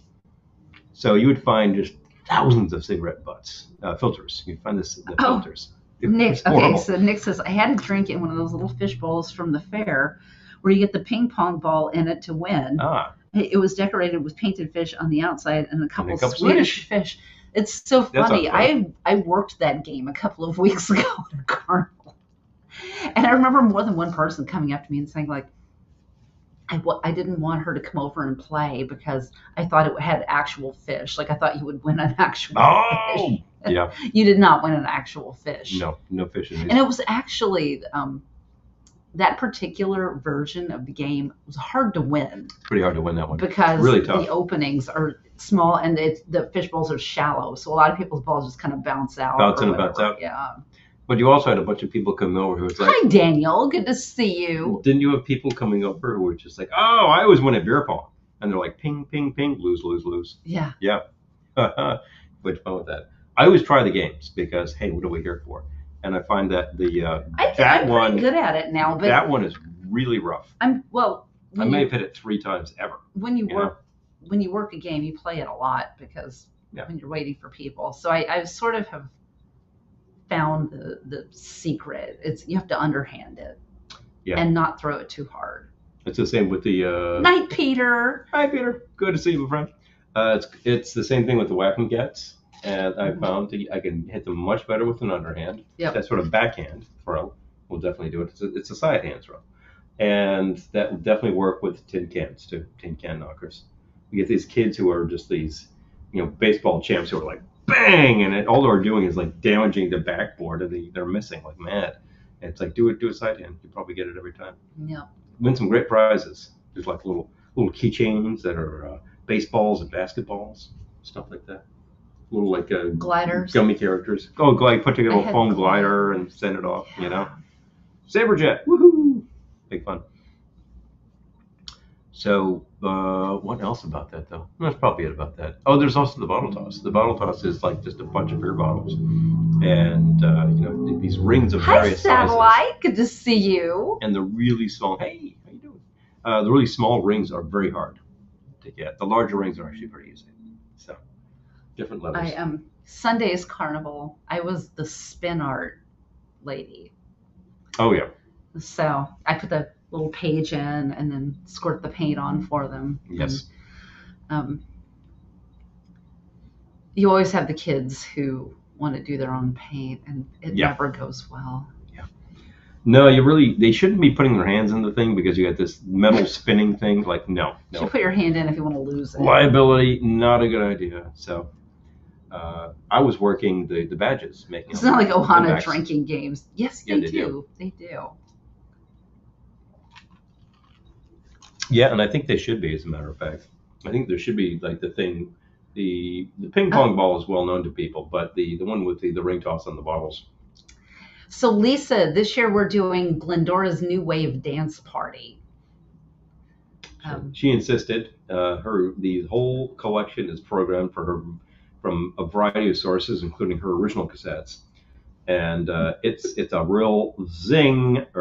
Patrick's actually gone. I shouldn't say that, but we've been QCing the playlist. Yeah, just doing quite a bit. A little control there. And I'm excited. Yeah, sounding good. We had a problem for a second because like this machine, which was going to be our playback device, would not actually do the fades properly. And as it turns out, the phone will. So I'm like, well, I don't care. Fine, we'll go from there. But what the hell's wrong with this software on this thing? I don't know. Pain in my neck. Yeah. Sounds similar to the early days when I would give my niece a bath, and afterwards it looked like I was having a bath. Yeah, seriously. On Midway. That sounds like a fun There thing. totally should be on a Midway. Hasn't there been like a carnival set up at one point? Oh, I forget if somebody did that one year with the games. I just got a reminder about tonight's game. Yes, we know. That's why Glendora be we're a here. go-go dancer this year? I don't know. No one's asked her to dance. If somebody were to ask, you never know. You see? If it fit in with Glendora's busy schedule, she would consider it. Contemplate these things. She'll definitely be dancing at her own dance party. Oh yeah, that's a given, and so will many people. I believe it will be impossible to extract your sister from this room. She's just like, I'm there and I'm done. Glendora should be sporting a new pair of Doc Martens. I'm just saying. Glittery? Yeah. I think that would be appropriate. Yes, wouldn't it? Glendora's favorite new wave artist. She's partial to Depeche Mode. The Cure. The Cure. The Duran. Psychedelic Furs. Yeah, that type of thing. New Order. Yes, a lot of New Order going on. Yes. Although we added a little Joy Division to her list too because it was lacking, and now it is no longer lacking, and that was working well. I just distributed to Dime and Eric actually a show that I found on YouTube. I'll be go-go dancing no matter what they say. No matter what. There's Eric's been on an OMD kick lately. We have OMD on there. Yeah. Yep. OMD's on the list. I forget which track, but Electricity. Oh, okay, got it. There was I sent you two guys this show, which was the. Oh, Dime says yes, that was excellent, Paul. Yes, you did take a listen. I'm glad. Thank you. Joy Division live at the Paradiso Club, Amsterdam. I think it was February 1980. This is literally just months before their lead singer was and a good show. I mean, they were actually in really good form. He was kind of overworking his voice, but they sounded really great, just at the top of what they were doing. Oh. And I tell you, the more I listen to those guys, the more I'm I really like their catalog. Eric says I've been listening to their underappreciated album, Dazzle Ships. There's a lot of underappreciated albums. I know. That sort of era. And there's a lot of groups that were well known for one song, and then there's this whole other catalog that's good. And then there's groups that were known for one song, and it's because they had one song. What? But and it was a big era for singles artists. That came out of the whole punk rock thing. Was go back to just making 45s, which was a reaction to all of those albums that were 3 album sets of Rick Wakeman playing very long solos. Prog rock. Don't let them flush the jukebox again. But I understand that, and I actually appreciate all of that business. I do appreciate some of what's called progressive, but the fact is I like a lot of the punk bands. So his voice was overworked, but it certainly worked on songs like Wilderness. Yeah. And they had that sound. They keep talking about that very sparse early new wave sound. Yeah. It's coming straight out of a rudimentary punk rock structure without having the abrasion. Unless you get a group like Cabaret Voltaire, which is very abrasive sounding. I like them a lot too. And a lot of that ended up being what is basically just kind of goth music, I think, because some of it. We were thinking it would be so funny to have someone handing out flyers at Glendora's new wave dance party for Glendora's goth after party. Room 145, Glendora's goth after party. We're gonna meet there. We're gonna go until 4 in the morning. Glendora's new wave dance party followed by Glendora's goth after party. Because you're a fan of an event, people are passing out flyers for the after party and then the after party, which is hilarious. Yeah. Could have Bauhaus and the Smiths. Yes. Just get Time says I'll do it. Okay. There you go. You're hired. There you go. Susie and the Banshees. We need to make a really low tech flyer. Yeah. Should be pretty cheap looking. Hi, Pepper Tree. Good to see you. Yes. Oh, there we go. Oh, I wish you could too. That's so fun. I would draft you in a second, my friend. That would be awesome. If I could, I'd pass out the flyers dressed as something akin to Gary Newman. Oh, there's something perfect. That's just kind of my deal. Yeah, definitely. So funny. He, of course, was known to people for one song for a very long time. But then we're hearing more and more Newman. And I'm like, he's He's also got a very rudimentary sound. Something akin to a rough trade. Yeah, bingo. Yeah. Yeah, rough trade, no matter how you define that. But you're talking about the record label, of course. Yeah. I realized recently that a store that something you see on a telephone pole, exactly time. Totally telephone exactly. pole. A store I thought had completely disappeared was Rough Trade New York in Rockefeller Center, because I remember seeing it there and then it was gone. But I was wrong. I wasn't looking far south enough. They're still there. And then I realized they have used records. I'm like, what? I thought this was all new records for $30 a pop. So I was looking through, and they get some pretty good things. Prices were not terrible, you know. And that's just right across from the office. So I got something to do at lunchtime. Glendora needs to get some black lipstick and black lipstick, black nail polish. For the there we go. Party. Play like some pretty deep catalog Bauhaus. Now you're talking. God party. Oh yes, R.A.P. Willie Mays, Gettysburg Ham. Yes, I saw that today. Yeah, 93. Okay, that's a pretty good thing. On R.I.P. Who was it? Noam Chomsky. There were rumors flying around one of these socials, which I think was a little hostile to Noam Chomsky. But no, he's 95 and he's actually still working. Still kicking. I wear my black eyeliner and my bangs over my eyes. Oh yeah, exactly. Gonna go all morose on things. I'm loving the party. I will not be alive for it, but then again, you do not need to be alive for a golf party. Eric says, I got weird once and put some missing posters on some telephone poles containing a picture of a brain. I think that certain brains I've seen out there are definitely missing. So you don't say. Funny. Now, was Willie Mays the one who caught? Wasn't he New York Giants, and wasn't he the one who caught that crazy long fly? Yeah. In 1954, won the series. Yeah. Which was just nuts. And here we are talking the classic polograms, which none of us, chances are none of us here were even alive to see, even if it was. It really went out in the late 50s. But although it was actually used by the first season New York Metropolitans, the Mets actually used the polograms for a season until they got a stadium built. Yes, the catch. Yeah, it's the thing. I was thinking, wasn't that him? Bingo. And there was at least one or two songs that were written about Willie Mays stealing bases. So, he was known. He was known for what he did. He did it well. So we can celebrate that. I will be honest and say I didn't realize he was still kicking around, but I hadn't heard he died either until just now. He was running in one direction and looking behind him and caught the ball at the wall. Bang. Right? Yes. Crazy plays in history. Oh. So that's these fantastic things.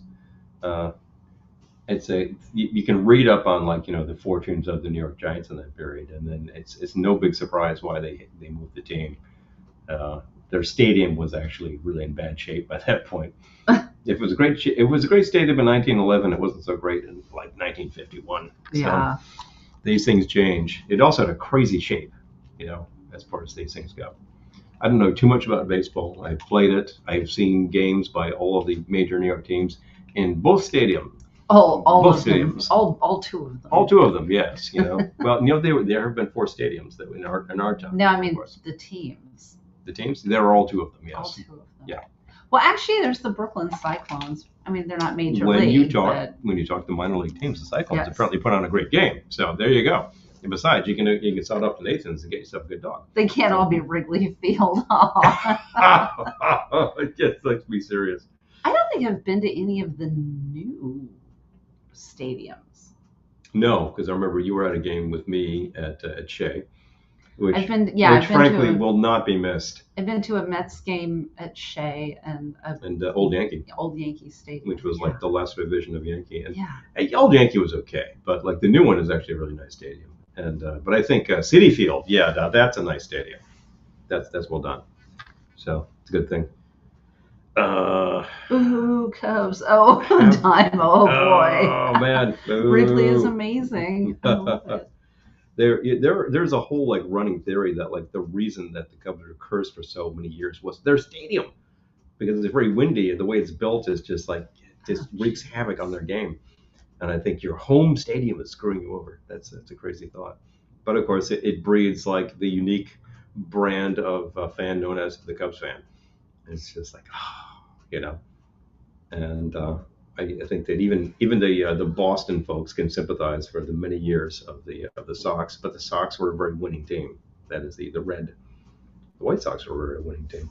So fun stuff. I tell you, you take your pain where you get it. Maybe you start watching a little basketball, some hoops.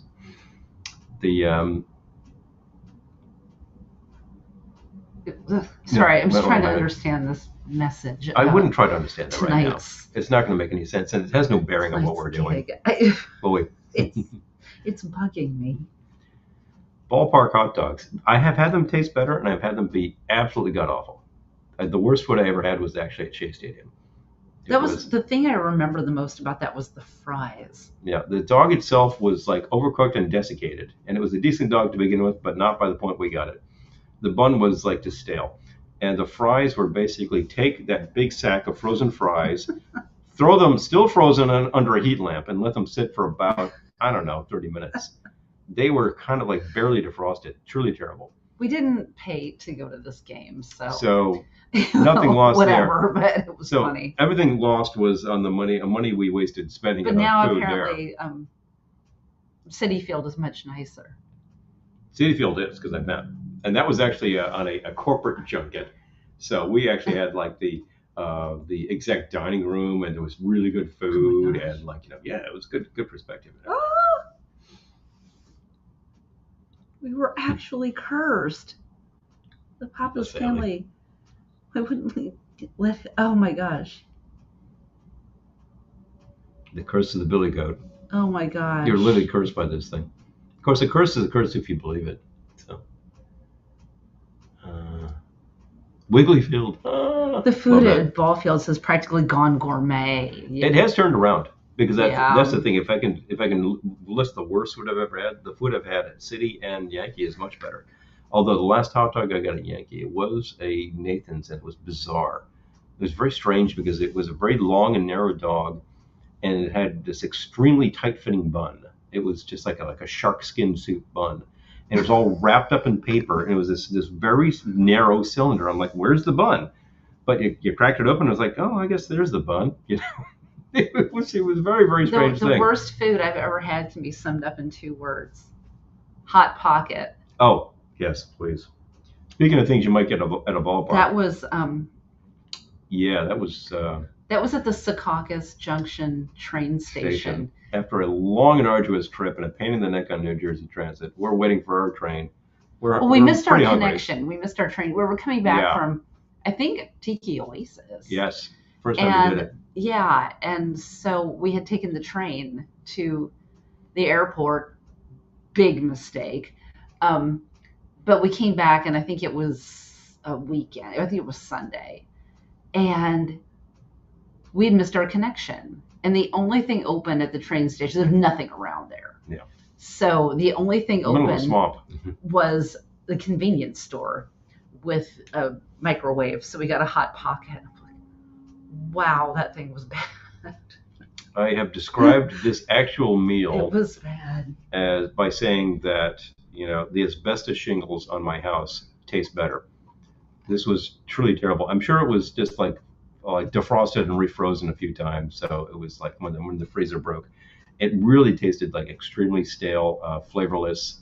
And I'm sure not crispy. It was a horrible excuse for what the hell it is. I'm sure Hot Pockets in general can't be that bad because they would go out of business. People eat them. Essentially, it's an extremely commercial empanada. But then you go to some joint that's serving Venezuelan empanadas. You're like, no, this is food. That's good. That's a kicker. I need either more mocktail or just a coffee. Is it time to start just upping the caffeine? It's about time to introduce that into the bloodstream, I guess. If we need to be there circa 11. Yes. That's still like hour 45 off. Yes. Perhaps more mocktail. All right, more mocktail. More mocktail. I need more ice. Okay, I will do it this time. Okay. Fair. Thank you. Enough. Yeah, empanadas. Didn't we have the ones? We had really good empanadas the on empanadas Sunday. were actually the house brand from the supermarket. Now that was well done. Well, they were made house made, we should say. Yeah, house made. Yeah, I mean they were They weren't like prepackaged. Yep. I mean, they were prepackaged, but prepackaged at the store. At the house. Not, yeah. You know? They didn't come from. Oh, watch out for the cord. I know. I'm so worried about going purple again. Well, that's not going to do it. I don't know what caused it. If we futz with the screen, it's going to do it. I don't know what caused it.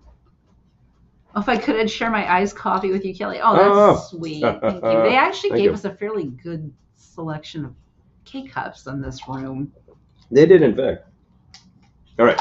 Oh, yeah, I'm sure they're making a killing on... Well, I know they are because when we were at Madison Square Garden last... Oh, jeez, yeah. We got something, not even like a full meal, but we ended up getting something, some food and... 2 burgers and fries. Oh, I guess it was, okay, 2 burgers and fries. And that was like $80 or something. No, but it was like 50. It was a lot. No, it was more than that. I'm the one who does the books. It was more than that. You do, but there was more to it than that. Well, we also got the beers, which were not cheap. They're just taking to the cleaners.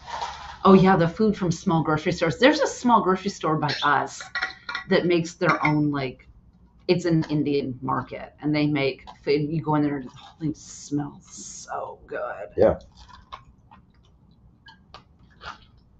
I walked past this restaurant in New York City the other day. I was like, oh my God, this place smells so good.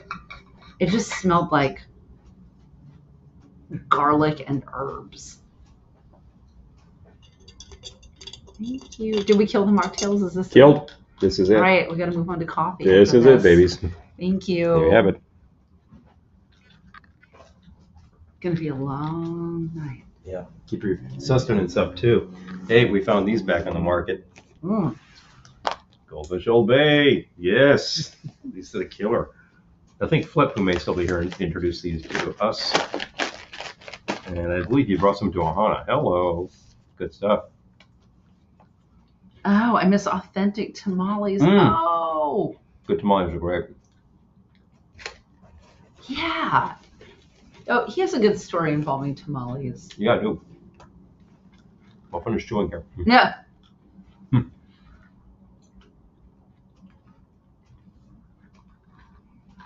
They should be renamed crackfish. Yeah, seriously. Woo-hoo. Seriously, these are good. These are well done. And I just finished the bag that we had that were the goldfish that were flavored. They weren't these type They of were cracker. the Frank's hot sauce, right? We've had those too, but this not the one we just finished. What one we just finished? Was more the Dunkin' Donuts ones. Yeah, it's not this type of cracker. It was more of a graham cracker, goldfish, flavored Dunkin' Donuts. Those were good. Yeah. The Frugal Hoosier. Oh my God. I love that. Yeah, these are well worth your time. You're gonna want to pick these up and review them on the show, and you will. Oh, Nick, that sounds great. You'll be like, Jimmy, I'm not sharing these. You know, Yeah. These are so tasty. So. I do the books. Yeah. Oh yeah. That street food thing, wherever you go. She's just gonna fire me, and I own the company. Oh, Errol.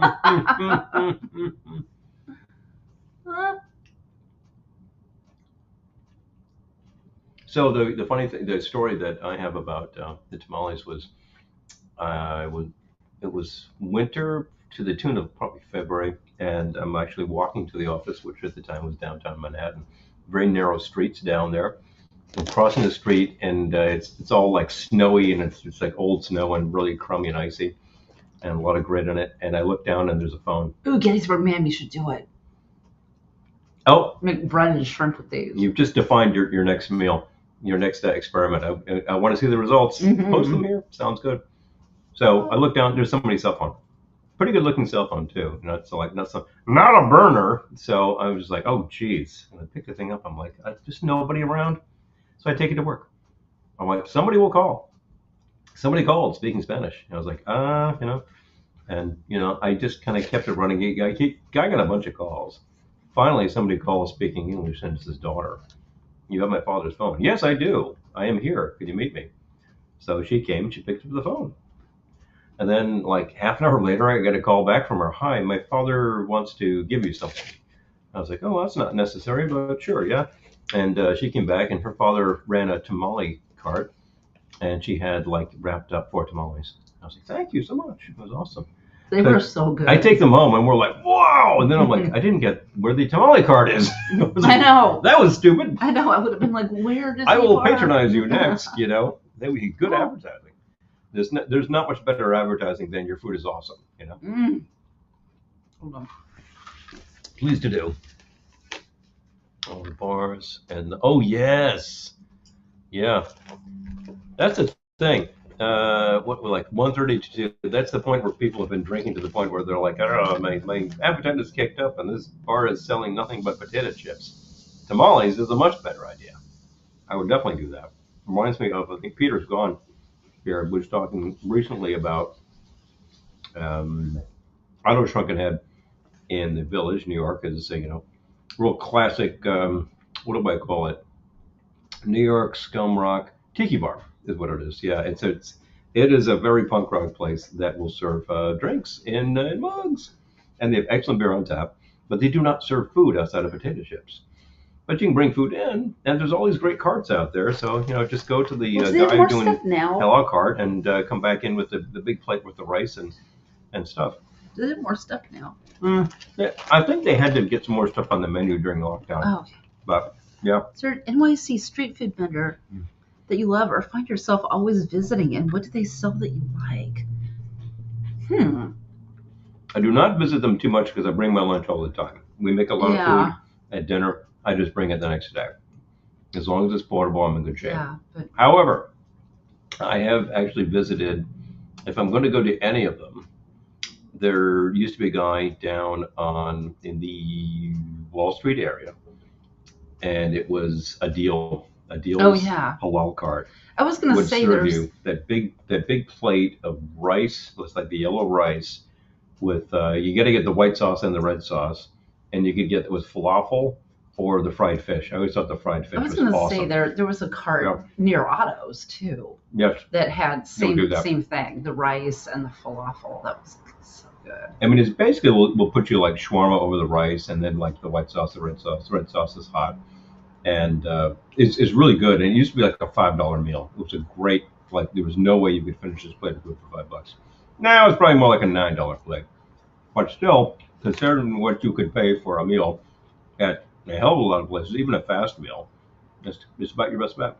And there are so many food carts down in that area. Like New York food, like what sort of quintessential New York things do I really love? Pizza from Arturo's. Yep. Oh, so good. There's actually a cart that claims to be the best New York pizza, and I'm going to think to myself, you're serving a good slice because you're not going to make that claim without something to back. Right.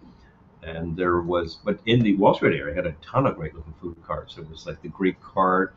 There was the one that was the Korea, spelled Korilla, and they had a gorilla on the thing serving Korean food. And there was one that was serving, I think, Malaysian food. And I'm passing that one day. The one says, "Would you like a sample?" I'm like, "Yeah, it was awesome." Do you have a favorite bagel spot? There's a few places. Where? Yes.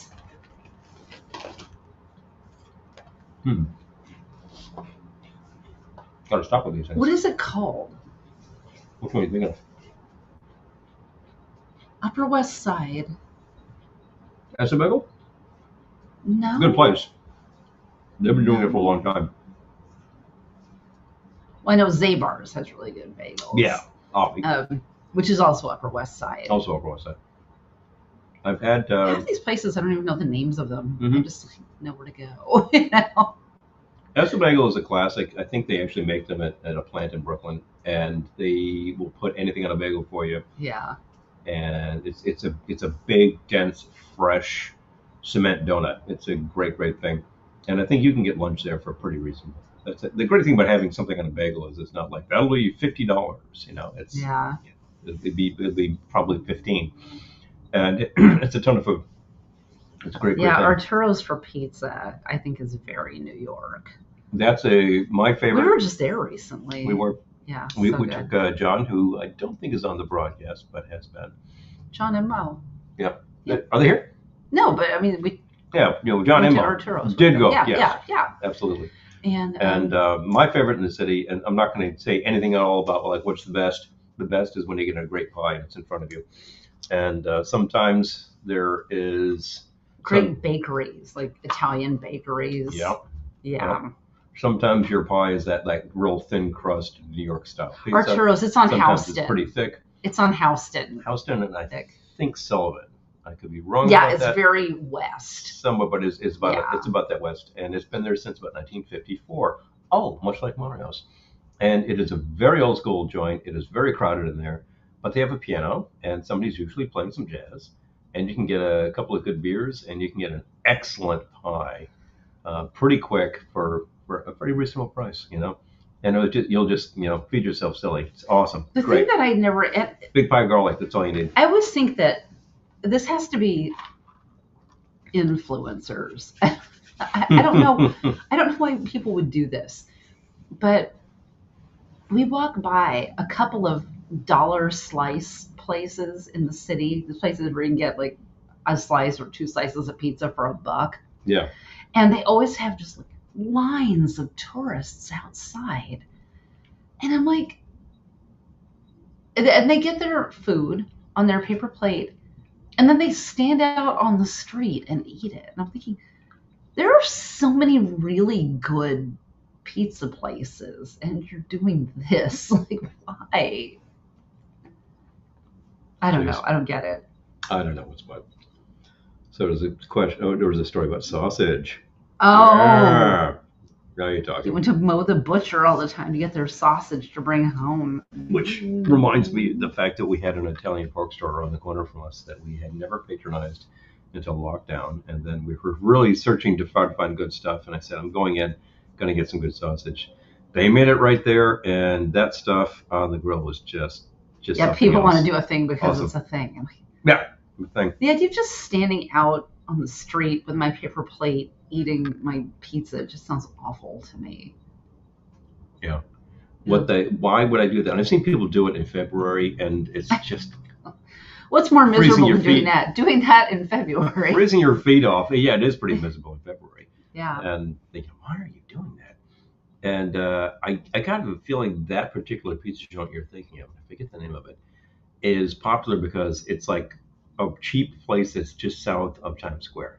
So it's right there, and they're probably good enough. So they get a ton of foot traffic, and it's all these touristy folks. They probably have gotten a lot of influencer talk that's leading them there, and there you have it.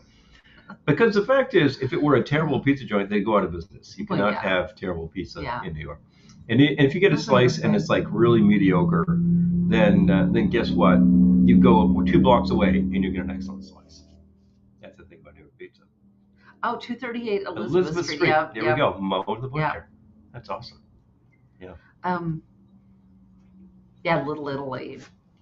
We went to a wedding in Little Italy that was great. Yeah. Yeah, it was at a restaurant. I was like, this is nice. I think I remember it was one of the first times I had a cappuccino and said, this is a really great cup of coffee. Yeah. I think I had a lot of lousy coffee in my life, so I was never a coffee drinker. And then it's like, well, you make better coffee, and suddenly you've got a beverage that's worth your time. And everything else is mud. Things that I think are like unique about New York food. Definitely there are places, like I said, the Italian bakeries, Italian food in general. Indian food. Yes, Indian row, all this great cheap food that's just fantastic, subcontinent food. And a lot of Indo-Pak and Bangladeshi food. I was going to say there are a couple of chocolate makers too. Yes, Lilac, Meisel's, and Meisel's. Yeah. Mrs. Meisel, not that show about the comedian. That's Mrs. Meisel. Meisel is actually up on 54th, I think. Hole in the wall that defines it from hole in the wall. But they hand dip their chocolates. No bad restaurants in NYC because if they were bad, they would be out of business before you arrived there. Yeah, exactly. I'm kind of thinking the same about Chicago. That if you serve truly terrible Chicago classics, they'd be like, get out of here. Oh, jeez, Errol. Forget it. I think you would disappear. It's like you served a terrible Italian beef. Now you got to pay the price. A major pizza chain in Oklahoma advertised Chicago deep dish. Very excited to order, but disappointed. It was about 1.5 inches of dough with a thin glaze of sauce. What was that? Yeah, exactly. Excuse me? Yeah. The truth is, I've had terrible pizza in New York, and it was just at some very ordinary joint that I never saw again. And I guess that problem took care of itself. But the fact is, like, Fluffy Cafe is still in the city. Lindsay. I don't know that. What was that, Fluffies? I'm trying to think. Did you go to a deli named Fluffies? And get your coffee before voice lessons. Was that? Oh, was that called Fluffies? I thought it was. I'd forgotten that, but. I told you I don't know the names of places. Yeah, I remember that place. Oh, they had good food. Interesting. Yeah. I don't recall the name of most other places, so I'm not so sure about that. And the chock full of nuts cafes that used to live in the city are long gone. Oh yeah. It's too bad. And not to mention the automats. I did eat at an automat once in the 1980s, and the final one went out a long time ago. I think it was the final one, and it wasn't very automated anymore. So, everything moves around, everything changes. You gotta try stuff while you've got it. Funny thing about the pizza, when we talk about New York style, is like I used to have like 3 completely different styles that I liked a lot. In fact, I think there were 4. That real like thin crust thing is like Arturo's great, John's yes, Lombardi's, which potentially started the whole mess right there and probably launched New Haven pizza. Arturo's. But Arturo's, man, they just do something that's awesome. But there used to be a place around the corner from them that, what the hell's the name of that joint? That's sort of a pizza that was actually a little different. It was like a little thicker, wasn't very thick, and it had like the semolina, so it had like that gritty coating on the bottom. And they're just like great cheese, great balance. Oh yeah, warm roasted nuts in the winter for street food. Yes. Yeah, I do like those chestnuts. Chestnuts roasting. But there was also a joint in the 40s, probably around the corner from my office now, that had like a pretty regular slice, and they had extremely thinly sliced tomatoes and onions, and they called it a Sorrentino slice. That was awesome. And I don't really go for the fresh tomatoes on things like that. But you put them in and they would burn a little. Yeah, now you're talking. And then, of course, there's Ray Berry. Ray Berry was another of those damn Rays, right? But they had a thicker slice, and you get one slice. It was a huge slice with spinach. You were good for hours. And at the time, it was like $1.25. So that was great. I'd eat that now. Good night, Gettysburg, man. Good night. Oh, feel better. Oh, geez. Well, for your kiddo. Take care of the kid. Take care of the kid. Thank you for all of the food questions and advice. This is great. We know about an excellent sausage joint to check out. And I hope that the recommendations of certain things are helpful. The other thing I was going to say about New York food was like matzo ball soup. Oh, yes. Like just the delis that have the matzo ball soup. When that's just when they're making this themselves, and it's just like that will cure something. Yeah. It'll cure what ails you, for sure. When we get into the whole issue of like deli food, how about a classic thing is like a sandwich this tall, My other hand is down here somewhere. Speaking of hot dogs, classic New York Nathan's. I know it's a chain now and people could go to Nathan's anywhere, but when we went to Nathan's in Coney Island, oh my God. I tell you, 2-dog kraut mustard, but you can put whatever the hell you want on them. I mean, they're great. They're a classic beef dog. And they grill them. You gotta grill them. Speaking of nuts, Squirrel Nut Zipper's Christmas Caravan is coming to New York early December. No. Oh my gosh, really? Okay. Wow, they have a great Christmas Thank you for record. the heads up. I didn't realize they were still kicking around and doing that. I'll see them live. Hello. Thank you for the hot tip. That's good stuff. Peter actually told me recently, that Bob Mould is coming back to town, and he'll be, I think, in Marlboro. So it'll be like much closer to us. I'm like, oh, I know that joint. It's a good joint. Okay. Interesting. I'd see him again. It was a fun show. That'd be the Falcon. Okay. I may be wrong about that. I got to check what he said. But it was supposed to be a lot closer. We saw him in Albany. That's a 2-hour drive any day. And, Nick can tell you that. It was a great venue, and I would do it again. But for a show on a school night, it's like, that was a lot. Yeah. So there you go. And what else in New York food? Well, the thing about it is like, this is another one of the cities that has had like 451 migrations, and they're all there, and they all brought their food. There used to be a big German-American population. So you had those like German-American beer hall kind of things, and like all that like big stuff your gut kind of food. There was like, a substantial migration that came from Quebec that would actually serve like a very French-American style food. And there are some classic restaurants in that vein. The steakhouses. The steakhouses. It's steaks and chops, but that's a classic thing. That with the potatoes, and we have our favorites. Oh yes, Nick had coleslaw on a sandwich my first time, my first trip to New York. I wasn't expecting this it on the sandwich. Thought they meant on the side. I was confused, but it was so good. It is good, Good right? pastrami sandwich.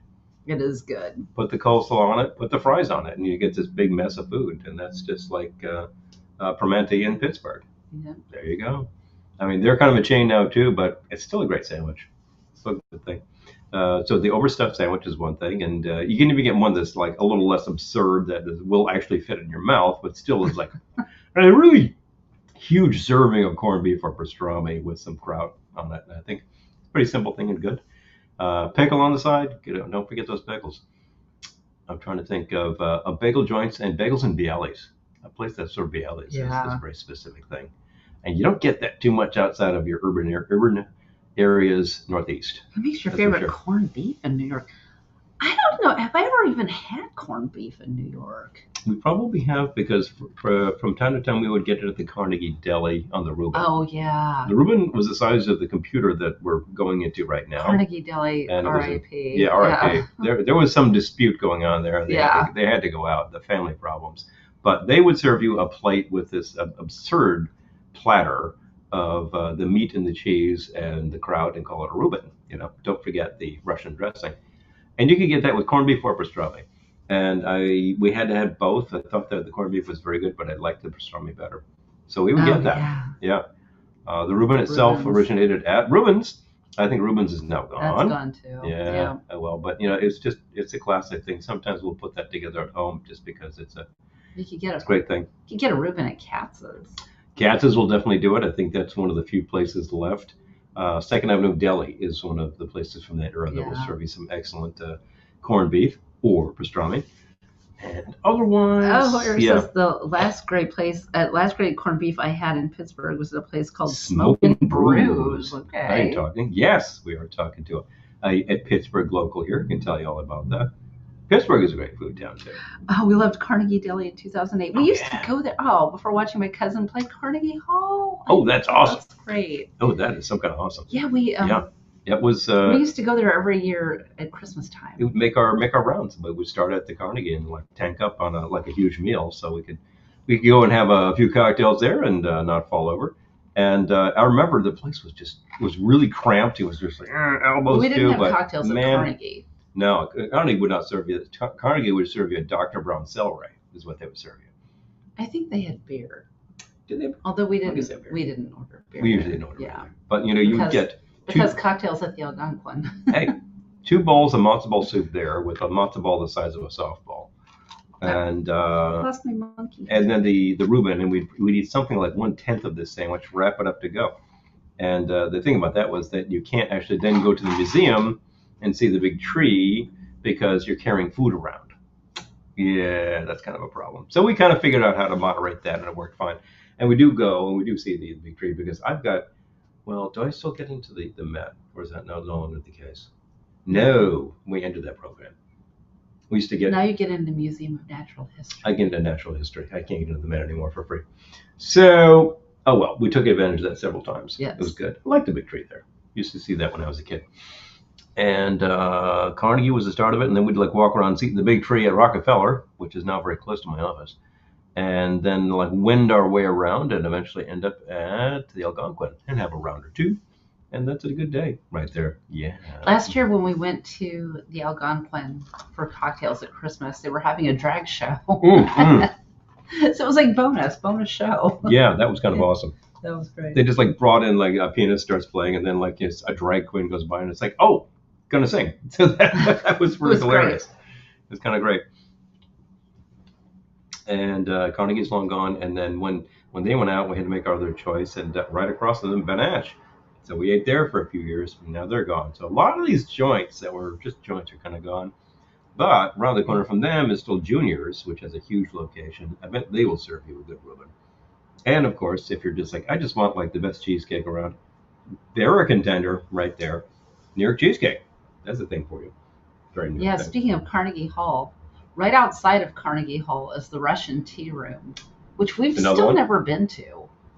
Yes, all this time have not been. It was recommended years ago. It's even featured in Tootsie, and we still haven't been to the you can Russian tea room. Quote in your sleep.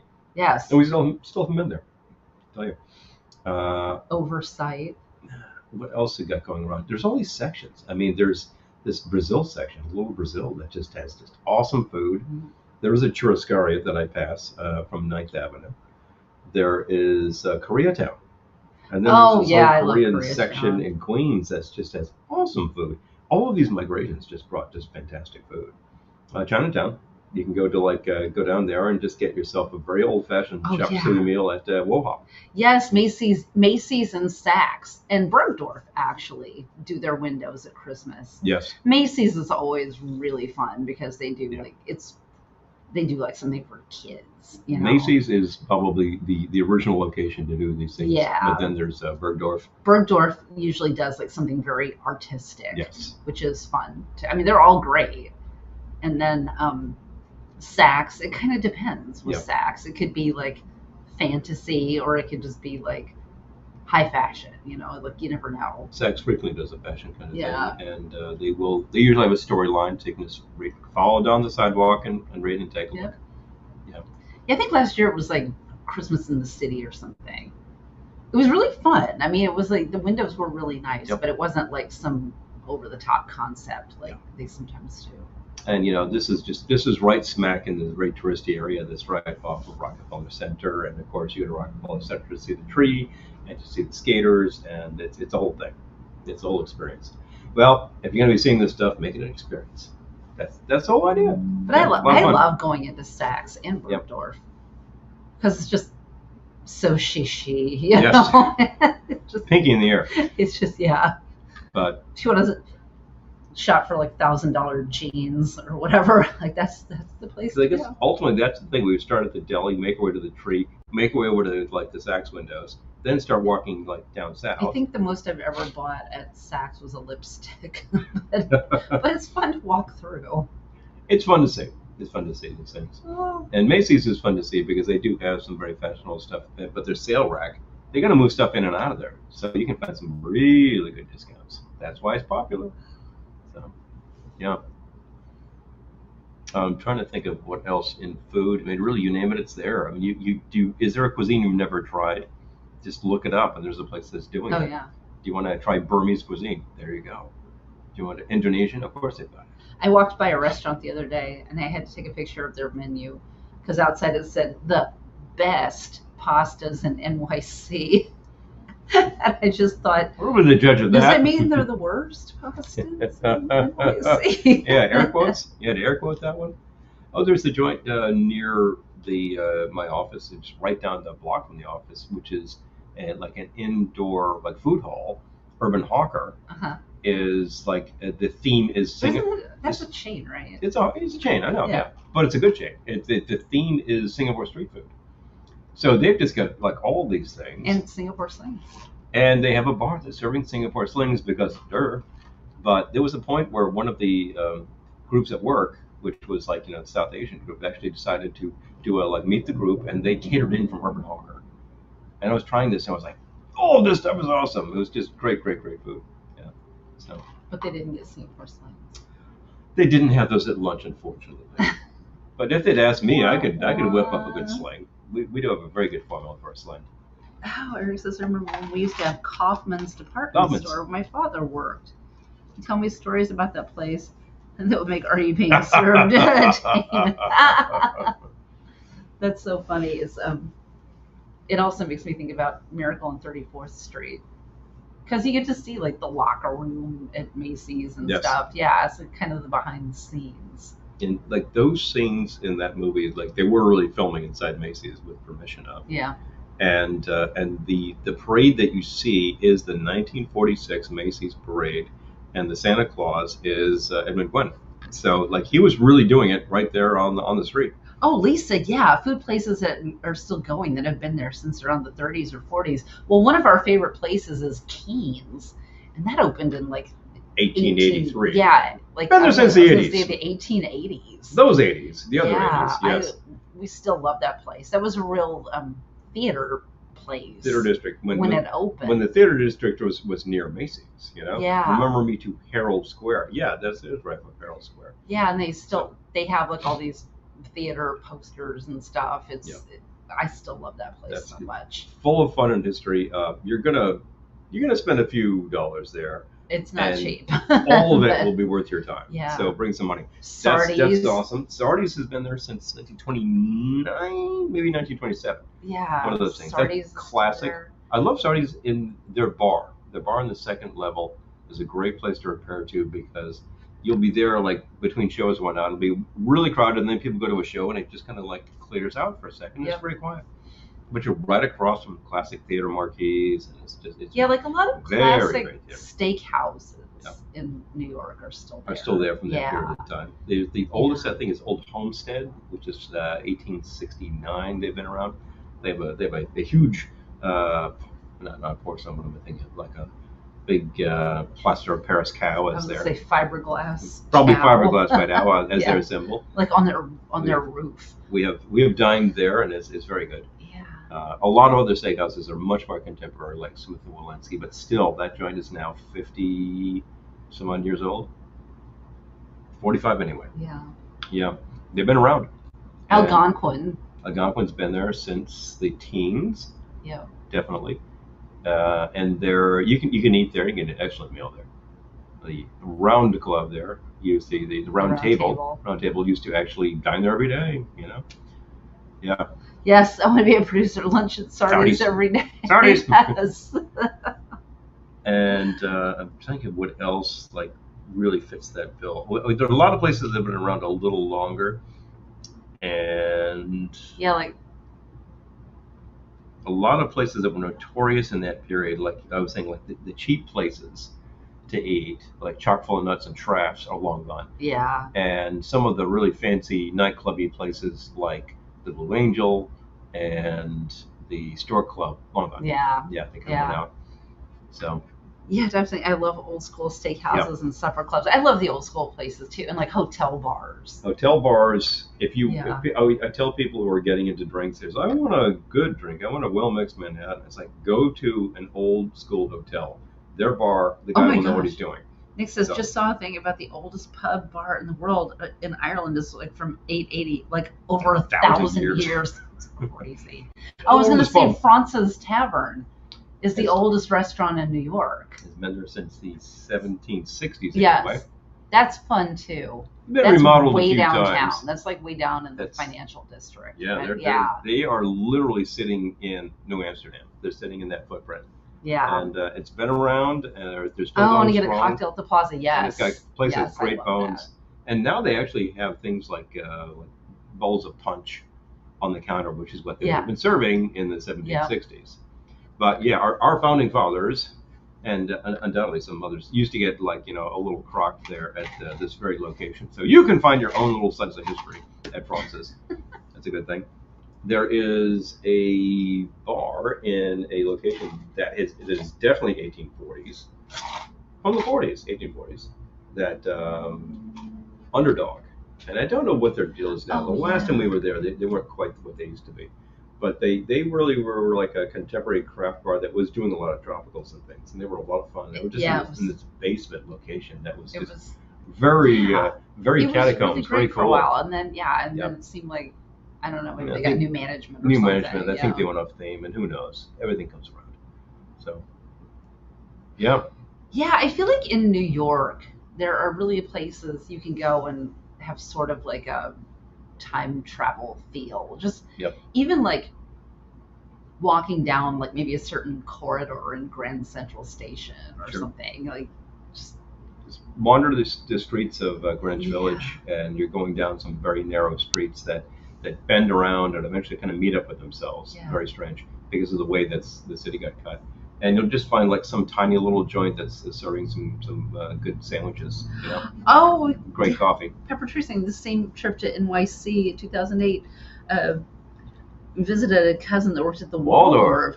She took us to the presidential suite. Oh, I love that. Showing the John that John used. That's awesome. Well, I think I would enjoy this hotel. Yes. So. is the thing. Place that has been there since the how about 1929? How about a coffee joint? How about Cafe Reggio? Oh yeah, Has been there as that long. featured in Shaft. Yeah, he meets the guy. He meets the Italian hood and who the torpedo from Chicago. He meets in Yes, Cafe everything Reggio. is pretty new in LA, Nick. Yes. Yeah.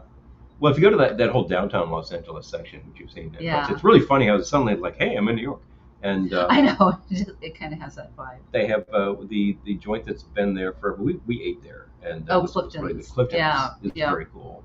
They've been through a lot of ownership changes, but And now they're they kinda have back a on. tiki bar, And they do now. which do. they were building it when we were there. We did not do that. Yeah. The joint in Brooklyn that's got the tiki bar is Gage and Woolner. Tollner. Gage and Tollner has been there since I believe the 1890s anyway. And they've been through a lot of permutations. At one point, I believe they sold out, and then they were like not a Denny's, but like an Arby's. I think they were an Arby's for a while. That's pretty ignominious. And then eventually, some guys here take a look at this place, saying this should be what it used to be. They got the financing, bought the place out, they made it a steakhouse again. And it looks like it used to. And then they decided we need to do a concept bar, so they decided to make a nautical bar in the top Sunken level. Harbor Club. Sunken Harbor Club. Very fun. Pretty hard to get into. You really got to get there at the right time. Yeah, they don't take reservations. It's tiny, and they don't take reservations, so you have to just kind of you got line to show up up and wait, and you'll get opening. And they're doing it well. They're doing it well. Very cool looking place. Yeah. So there you go. There's some fun things. Yeah. There's a lot of time warp stuff in Brooklyn. The oldest house in New York, I believe, says 1699 on it. It used to be around the corner from where I lived. It's a tiny little shack that was being used as a storage shed. And I don't know what it was used for originally, but it is like the old stone house. And otherwise, Manhattan has like very little left from that period because it has been through a few fires in the Wall Street area, which took a lot of stuff out. Yeah. So there you go. There you go. But, you know what's also fun if you're in New York? In Macy's, they have some of the old escalators. Oh, like a lot of the escalators are just updated, but some of them are still the old wooden escalators. Yep. And they've got obviously a real, special team to service these old pieces. Time travel experience. Yeah, those are a lot of fun. I'm trying to think if there's anything else that we haven't mentioned in terms of food, because this subject goes on. I'm gonna, as soon as we're done, I'm gonna be like, no. Yeah. I'm forgetting there. I need to. Don't lay down. I need to stretch out the sound for a second. I know. This position is a little uncomfortable. Hi, folks. I know. But I'm thinking very hard about food. You know, making me hungry. This is the problem. I know. I'm gonna have to eat something more before our. We have some for our shift. We have some things that we can get to. What else we've been through, like the pizza. There's also simply the Italian joints in the village. The aforementioned Reggio will serve you a great sandwich and great breakfast, because I've had that there. And well, that's where Doug got his "I have issues" T-shirt. I love it. Too much. There's a joint in the village. I think it's called Mocktails. I remember it. Fantastic. Is that still there? Yes. By the recently. Okay. Fantastic. Plate of that was great. Once. It reminds me of Mario's and Lake George. Reminds me a lot of Mario's. That kind of same vibe. Yeah. For sure. So there's one thing, and what other cuisine? There are some joints that will still serve like that old German style cuisine. I think there is a one beer house I can think of in Manhattan and one in Queens. And what else could you possibly get that you would want? That you would want. You'd want it all. There it is. And if you want to see a classic tiki bar with like the big stone wall with the waterfall going down and the maidens bringing fireballs and everything. I'm sorry, it's long gone. Hawaii Kai is now an Applebee's. So I recommend going there and going meh at it, because that's that. But that's right next to the Winter Garden Theater, where you can currently see Back to the Future. So if you want, go check it out. That's where I saw Beetlejuice. Oh, that's right. You did see that there. Yeah. You said they had specialty drinks.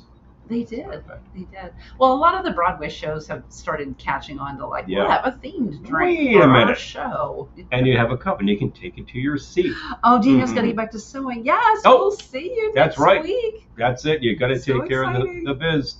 Very true. I saw some pictures. I see what you're doing. How are you guys going to stay up? I'm going to go make a coffee right after we shut this down. Sounds like an excellent idea, all things considered. Yeah. I just happily, the venue is not too far from this hotel because I just can't wait for this to be over. That's not a great attitude. I know it's not a great attitude. We're going to be dealing with a lot of young people who just want to get their fortune told. Well, yeah, because I want to get there. I want to get my energy from them. I am not going to be telling fortunes, but I can take a look at your palm and tell you something. And frankly, I want to whip out a few tarot cards because that's a little easier on me. Those are fun. I was telling a lot yesterday, and people were like, these kids were like really kind of lighting up on it. Yeah. Awesome. We tell positive tales about what's happening with the cards. I'm always like, you have the power, go use it. Get Glennie to do. Get Glennie. Oh, I'm into my third glass of wine. Exactly. I'm not driving anywhere. So I know. I'll get my energy from the kids. Yeah, we'll do these things. But they're good. They were really actually. Hi, Eric Tiki. Good to see you. Woohoo! Yeah, it is a. I think what this is a grad night. The one last night was a grad night because they had literally graduated that day. That was it. That's what I was going to say about the grad night last night. Was the kids? They sent the kids to the sports complex where they had like zip lining and rock wall climbing and like all that kind of stuff. Yeah. They had like a whole basketball court where you could throw some b-ball. They had a whole other court inside the dome where there was soccer and football and the mechanical bull and the wrecking ball. Yeah. Our grad night was casino night. And we were playing not for money, but we were playing 21, sir. Casino games and had bands. These kids were doing like wholesome activities. Playing a little baccarat with Blofeld. Was that it? Definitely. We didn't have a grad night. I think I recall that a group of friends and I just hopped in a car and went down to Narragansett Beach and hung out after hours. Somebody had some cheap beer. See, that's why they have these grad nights. That's why I have these grad nights. So the kids won't hang out at the beach and the damn beach bothering people and having people call the police on you. So strip poker. Well, if it comes to that, whatever needs to be done. But we will not be playing poker tonight, but we may be drawing some cards. We always have the cards. We'll have cards. They won't be poker. I think they will be augmenting the experience, and it ebbs and flows. There was a lot of pauses last night. But hi, Robert. Good to see you. Hey, Robert. Excellent. Yeah. Fun stuff. It's. No. Got to stop that. I tell you. Got to get some oxygen into the brain. I'll probably walk around a bit. I'll walk down to the bottom of the hotel and see if they actually can offer me a toothbrush because I forgot mine. Yeah, that happens. They should, yeah. They should. Good, Tiffany.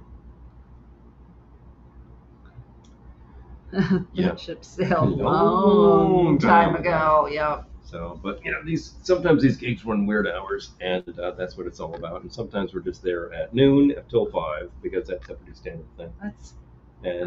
I can do this tonight. I can say I have a definite amount of gladness that we were not out there in the field at noon today. We were talking about that. There'd been a carnival today. Like that would have been dangerous. You would have had the ambulance there, taking people away. Been dangerous. Jeez, yeah, too much heat. All these people out there getting heat stroke. Oh yeah, Lisa, we'll be fine. Yeah, that'll be okay. We'll talk into it. We're meeting some folk. The folks we saw last night will be there again tonight, so they'll also be telling some fortunes. So there we go. Yeah. Eric will play 7 cards instead with tarot with Glenn. It's fun to play cards with the tarot deck, which was its original purpose. Exactly. Yeah. Well, yeah, it's based on playing cards are based on the contemporary tarot suit.